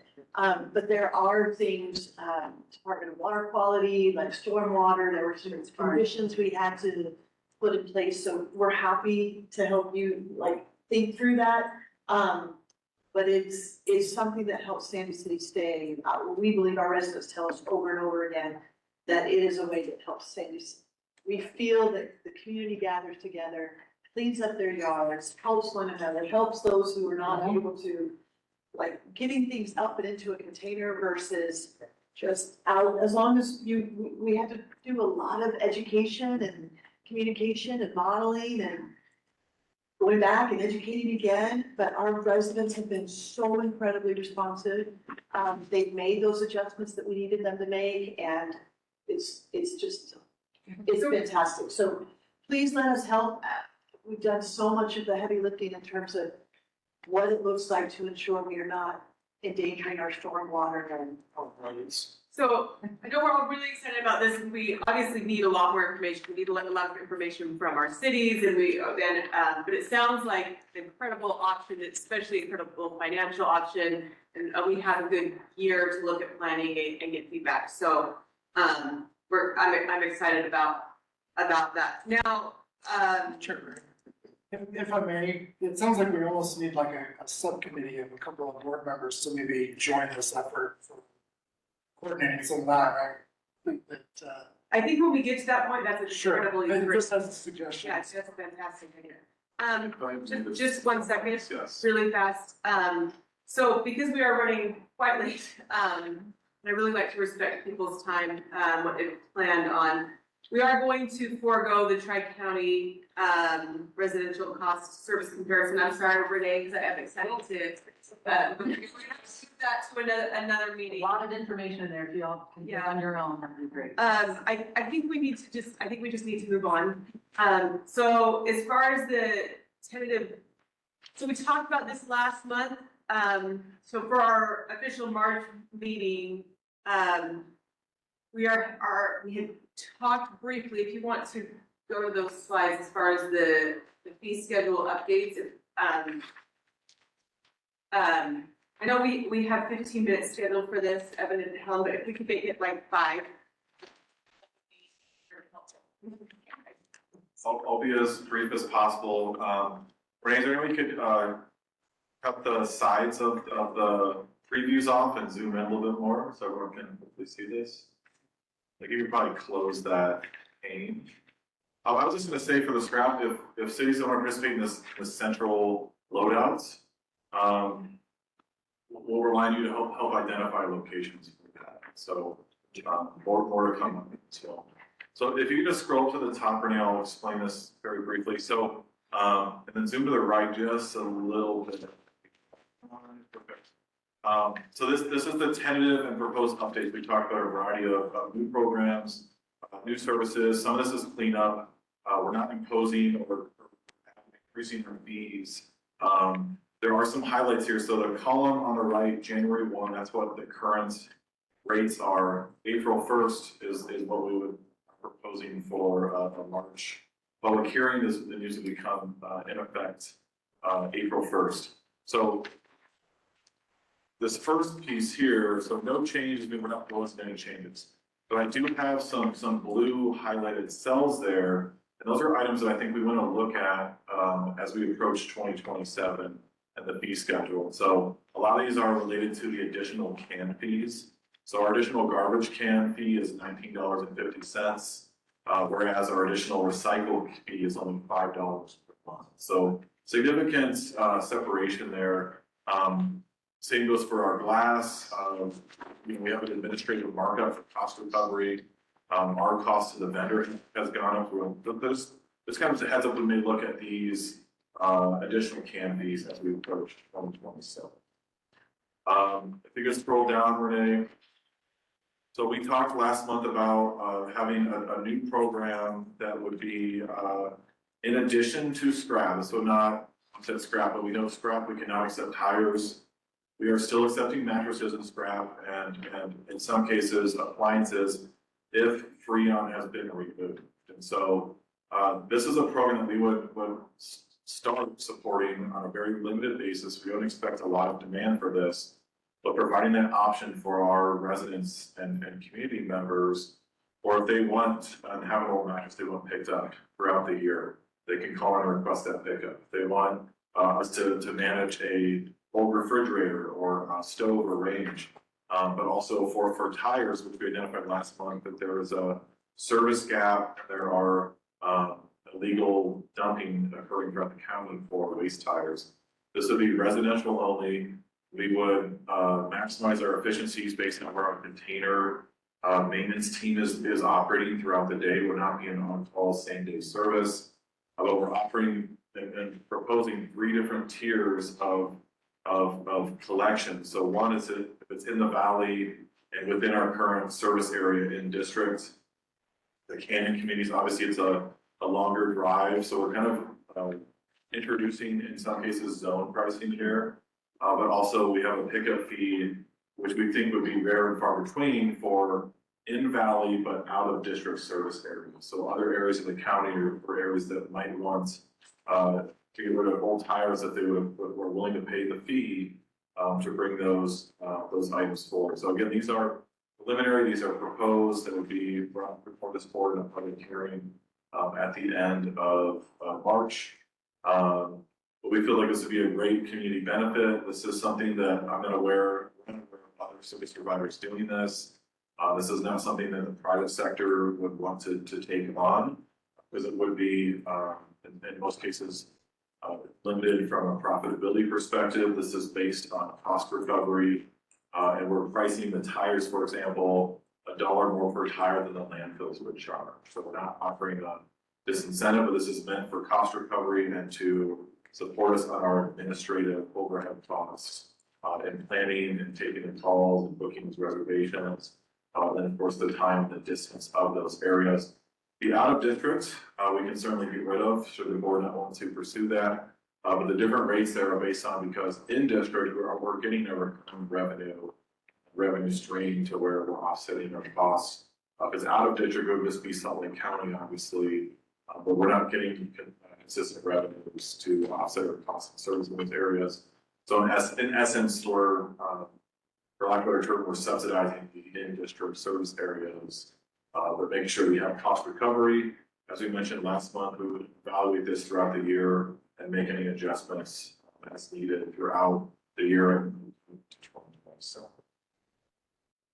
Anybody have any questions on these fees to fill a gap?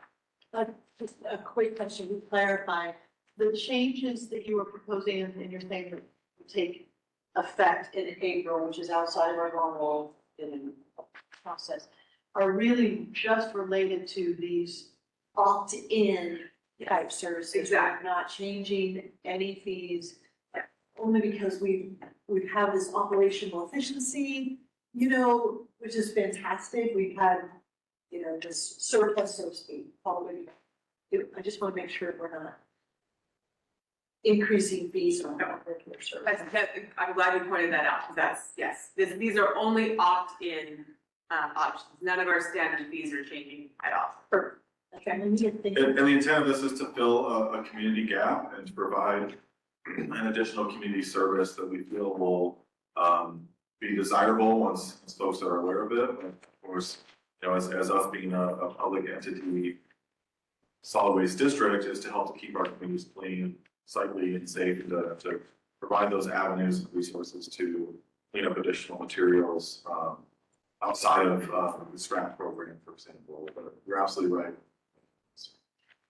So on that note, because it is a fee increase, we do need to move meeting at the end of March so that we can have a public hearing. So our meeting, we're scheduled, and I think we talked about this last month, so it's entirely new. Our March 23rd meeting will start at 5 o'clock and we'll just work through business at 5 and then we'll have the public hearing at 6. Don't anticipate that we will get a lot of public comment on that, but so just so everyone is aware for their scheduling for that. There are a couple other changes right here. Okay, I was like, I'll be really quick. You can scroll down a little bit to the. Well, I should mention this one too, Helen. So as we have increased our scrap program, but also we've identified those prohibited materials.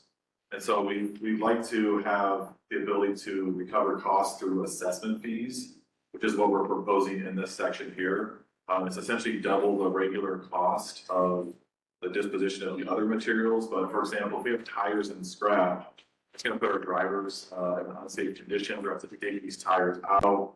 We're going to have to move them, bulk them, and there's extra costs and overhead that will take place as part of that. So we're proposing to add some assessment fees, or if we get those prohibitive materials, to allow us to be able to disincentivize people putting things that are not accepted in these containers, but also to offset our costs. So that's the reasoning between those items. And then as we've discussed in the very recent past, including throughout last year, is the concept of a payment transaction fee. That's what Helen wants to speak to, and I will pass that off. So what we had discussed in the January board meeting was charging the payment transaction fee of $1.50 on all payments except for ACH payments made when a customer is on an OE billing program. Unfortunately, our new service provider does not have the technology to be able to do that at this time. They thought that they would, and then when we checked, they can't do it. I think it's a great idea and are adding it to their development roadmap. But they don't have it right now. So what we are proposing now is the $1.50 on all card payments, which are the more expensive type of payments. So debit and credit card transactions, and we can absorb a 55-cent per transaction ACH fee if somebody wants to go online and pay with an ACH out of their checking account. And then the next fee is a $3 convenience fee for phone payment fees. We are implementing with our new vendor an IVR or automated phone payment system, where we would like to the phone payment fees to go. But we understand that there are still customers who will really want and need our customer service team to take their payment information over the phone and not go through that automated system. And so just to incentivize people who are just doing it just for the convenience of it, we would like to charge that $3 convenience fee for our phone payment system. And I do have some data here if you'd like me to wait until the next meeting, I can do that. I think if that's okay with everybody, if we go over the details of that before we adopt that next month, are we okay with that? Okay. Thank you. Well, I think there maybe was some hesitation on some of these, so the idea is to get feedback that we can make adjustments and then bring this back with updates during the public hearing. So my understanding was that the primary direction of the board, everyone correct me if I'm remembering this wrong, is that we wanted to just make sure that there were non-fee options available so that, it looks to me like we've done very well. And as long as we have that in place, I think we're okay unless anyone has any more concerns. But we just wanted to make sure, because essentially if it's a fee, then it's a price increase, and that's not what we're looking for. So we're making sure that there are non-fee options available. And I think if we have that, then Yeah, well, plus one other thing is the $3 convenience fee of the telephone, having the ability to override that because of the system either not working or special case scenario, as long as we've got that in there too. And that would be there. So that would include the credit card fee as well, but that would include that. Just a thought I want to throw out, if we could delay these charges until 2027, I think our residents have been hit over the head with a $7 increase monthly bill payment, then they saw the ACH change, the credit card changes. I think we're done. We're done with fees. I was the one that proposed, we got to start collecting the fees based on credit card charges. But I think we're at a place where we can allow people to call in and pay for transaction, and perhaps Renee in helping those people walk through getting online. I think a lot of the audience that calls in, I could be wrong, or some are older people, that may not be savvy enough, or they don't want to, or they're not trusting enough, which is interesting. They'll get a credit card over the phone, but they don't, they're not. That's my thought. So I just want to make sure I understand what you're saying, Anna. So you're saying you would prefer to postpone the adoption of these fees until next year? Yes, I don't want any more residents calling and complaining about the fees. I'm okay with that, especially if we continue the education piece, that this will start to go into effect, but that we're giving you grace period to adjust your spending behavior to adjust to avoid the fee. Correct. I think it gives them that. I think that's right, and I don't want to pay any educational fees if it's just included in their regular. Right. Bill, you say that you could do the adoption of the public hearing now and have it really effective date rather than waiting to do the hearing. Okay. Try to point that out. So we can, because we've got all of these.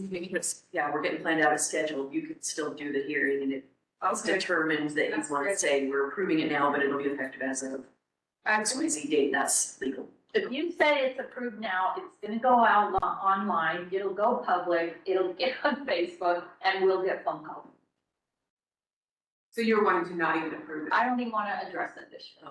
But that's just me in Taylorsville, and there's a lot of other people that I want to be respectful of the decision.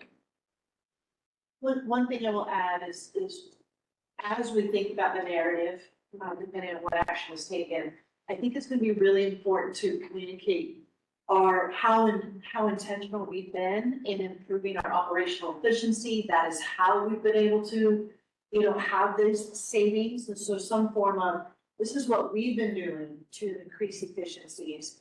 And this is something though, like we can absorb it for a short amount of time because of these efficiencies, but in an ongoing manner, it's not. And so in our evaluation of operational efficiencies, it's been determined that we need to do this. This is how, so here are your options that are not fee-based, and here's what's coming.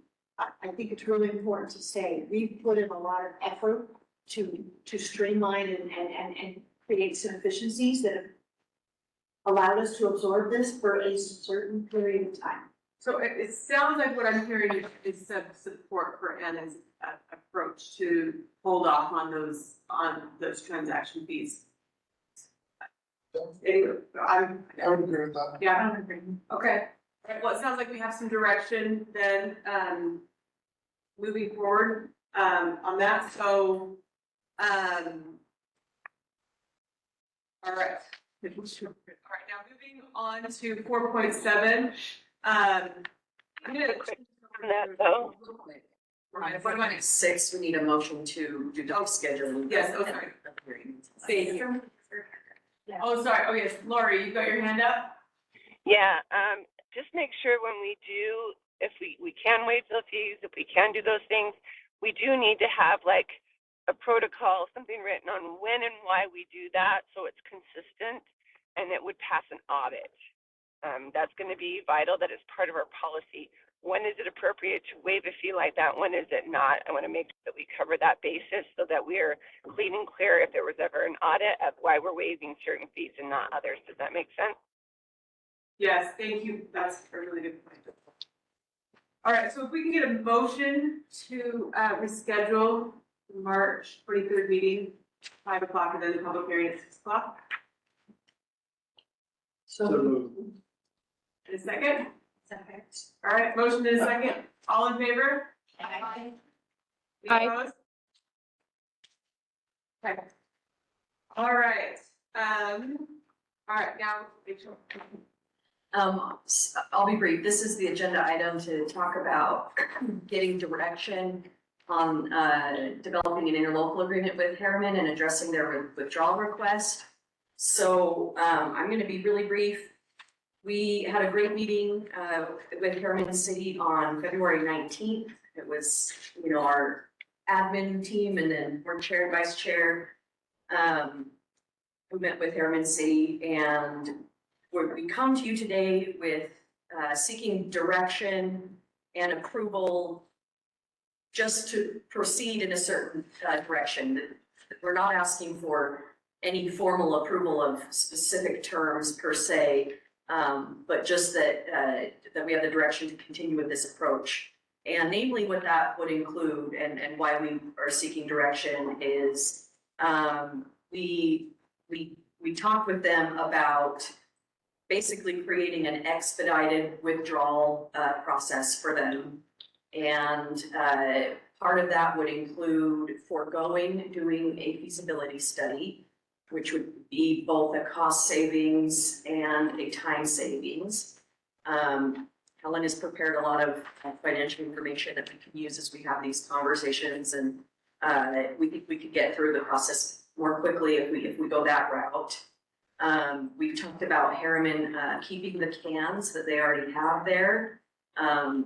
There was some, back and forth about what made sense there and what would it cost for us to remove the cans, and do you want to keep the cans? And that's kind of, I believe, where we settled is, you keep the cans, and we might talk later about things like the branding that's on them, but those are nitpicky details, which we can discuss later.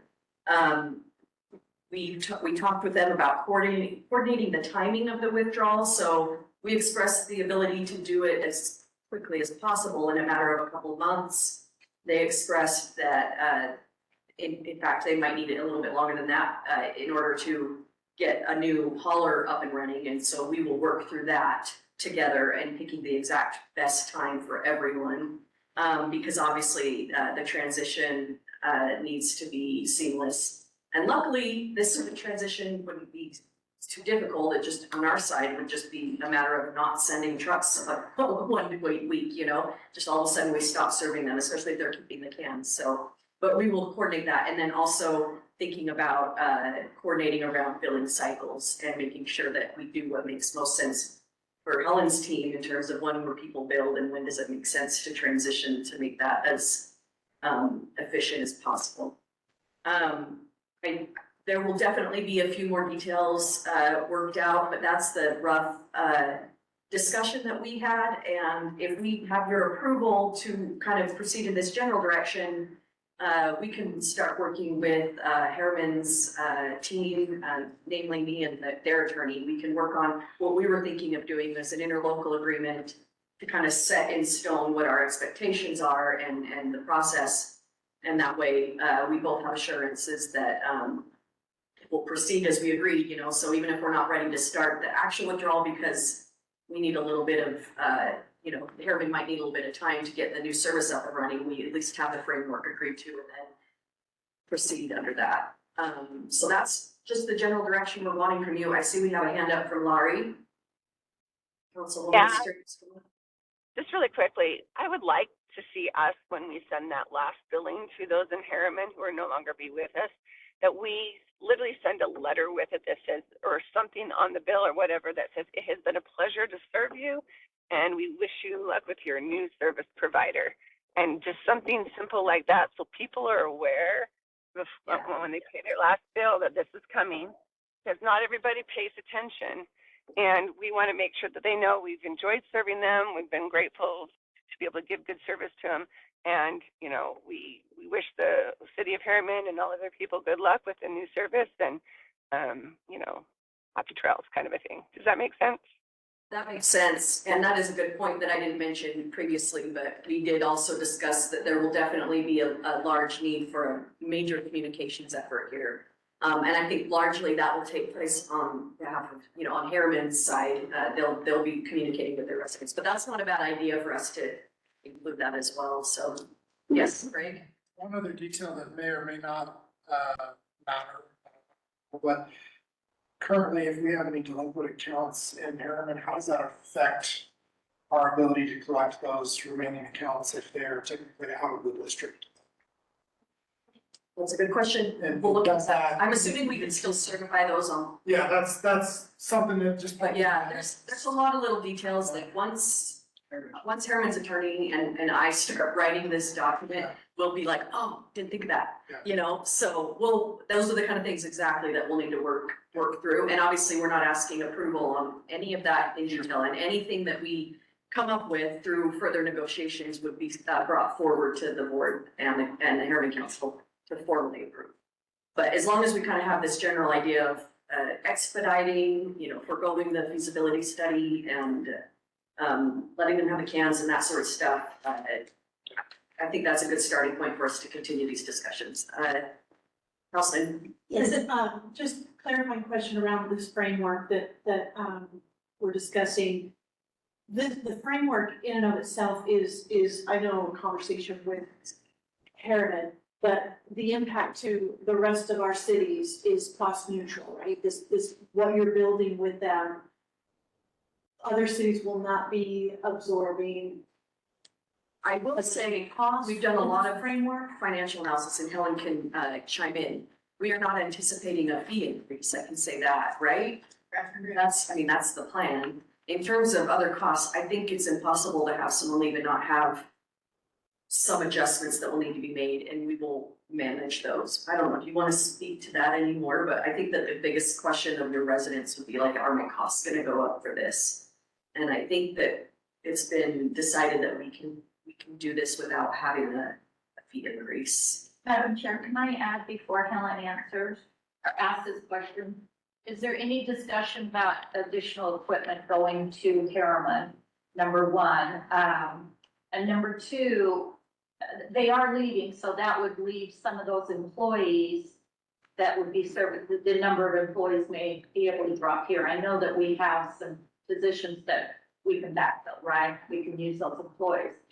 But if we couldn't, would they be taking those employees as far as their retirement and replacing those costs of retirement and their pension and all associated costs? Yeah. Another word, but I can't remember it. I'll speak to that question first. I don't think there's any anticipation that they would take our employees, because now, maybe someone correct me if I'm wrong, if I understand this, like, let's say that they contract with Waste Management, for instance, which is a hypothetical, I don't know if they use. But I think they'd be Waste Management employees, wouldn't they? So it's not like Waste Management would take our employees and honor our. And the obligation for their retirement, kind of like when people leave UPD, that's all negotiated. I think that's in the case where the entire district were to dissolve. Yes. No, It wasn't at all, I'm telling you, it wasn't at all. Okay. Yeah, I don't think it's for that question. And there, like I said, there are a lot of remaining questions in this. That's correct. When we were looking at that separation, UBD is one of the ones we talked about. That was one of the things that we did talk about a little bit. And in the original UPD, when you guys separated, that was the discussion, right? Because you guys had that going on at the time, and that was part of the consideration that they had to look at. It would be interesting to go back and look at what they did with Taylorsville on that, so that we make sure that that's taken into consideration. Yeah. So, because I want to make sure, I've been here a little bit of time. I want to make sure that cities feel comfortable when they feel like, this no longer serves the needs of our residents. And so we need to be able to make an exit. And on the other hand, we need to be able to protect the rest of us that are here with the district.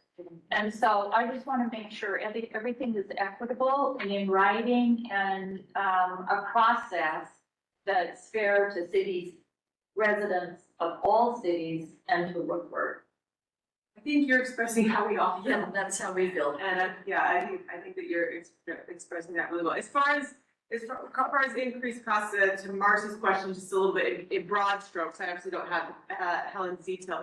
Obviously, we lose economies of scale with Harriman leaving, but with Helen's analysis, we think that we can absorb those costs, which leads to the next point. And we'll still come back to this. I'm just is because of that, and because we want to make sure that the district remains strong. And we know that Evan has a lot of ideas, some of which he shared today, which we can see some big cost savings in that we're excited about. but we also want to make sure that we are listening to the needs of all the different cities. And so, for all of those reasons, to make sure that for the remaining cities that we stay strong as a district and stay in tune with what our different areas need, we'd like to plan a retreat where we can express openly concerns that we we can't express it openly, but where we have time to really delve into what are the needs of our different cities, what are different cost saving ideas that we might want staff to explore. So what I think we're gonna have staff do is put out some kind of scheduling here in the next little while, just try to get as many board members as we can to kind of look at those issues, so that we can create a path forward so that we can look at additional cost saving measures, because there will be a cost for this for Harriman, and also look at really addressing the needs of all of the cities, sort of to make sure that everybody is strong. Okay, you're looking at me like I'm forgetting something, so, okay. All right. Okay. No, just to back up, just to Yeah, clarify. I can go back. We want to stay with Warford. Taylorsville does not want to go anywhere. We want to stay, and we're really excited that you've got this team working together to make this an amazing service provider. And one of my other concerns is there's not a lot of service providers out there. So if we lose one, we lose competition. And so it's on Taylorsville. We want Woodford to stay. We just want to make it so efficient, everybody wants to join us. And that's exactly why we want to have this retreat, so that we can kind of do some broad strokes, big picture, versus making sure we're addressing this. And I think we also need to make people aware too, that there's always when you're dealing with industries like this, that are private industries coming in or competing against special districts or governmental entities, there's always this willingness to come in and undercut at first till they get a monopoly in an area, and then they pop up their costs and they recover it. So it's a long-term recovery.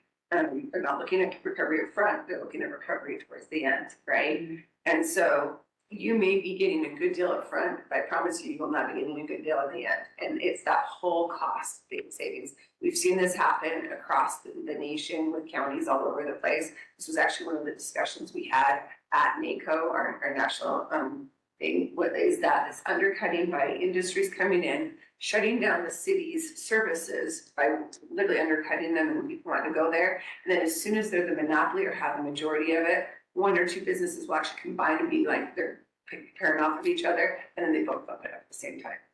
And it becomes extremely costly. So we need to be aware that that is a tactic that's used in the industry, and make sure we're aware who's using it, how they're using it, and where they're using it.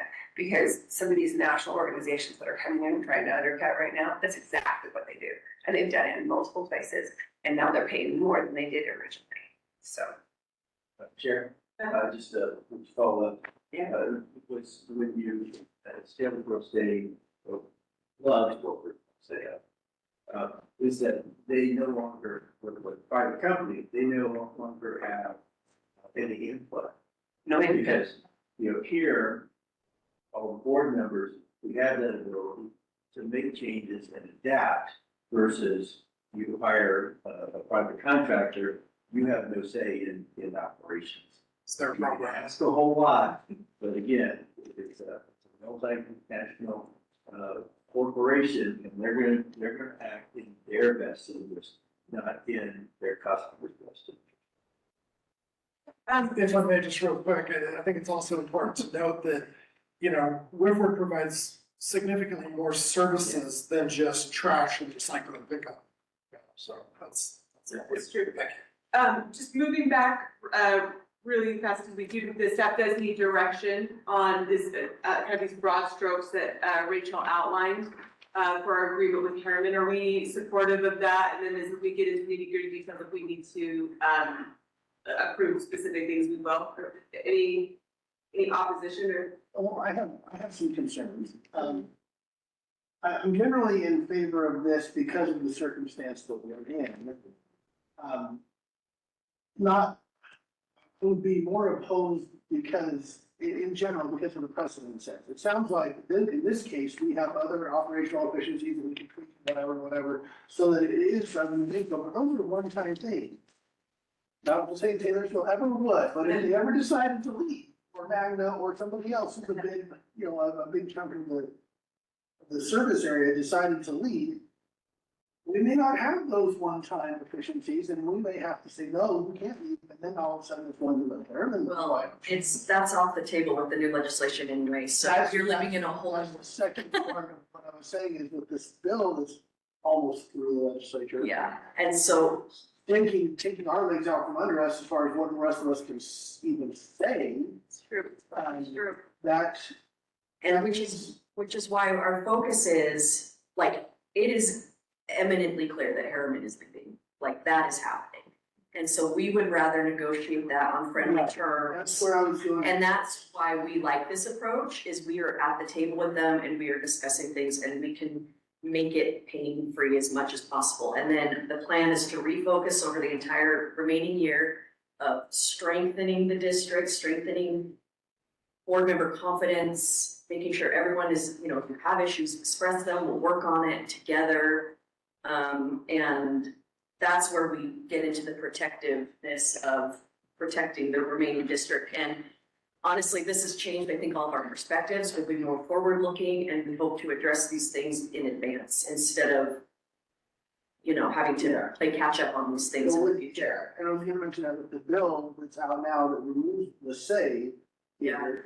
This unattractive path that we're going down, it's the only path. Yeah. We even get a say in, and so if Joe Road becomes the chairman and give us a say, then in a matter of a week, they won't have to.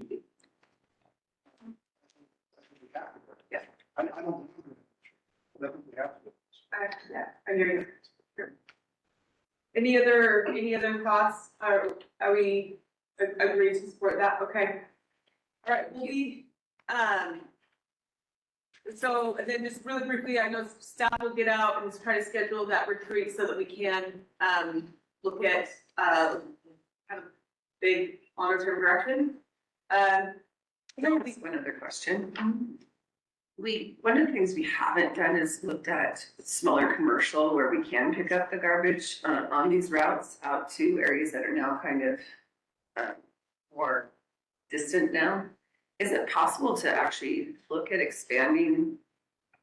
those routes where we're at and go after that commercial now? Because we haven't done that in the past, because we've always been in this way of we're not going to compete with private industry and stuff like that, but they're competing with us. I think I'll spare them open war at this point.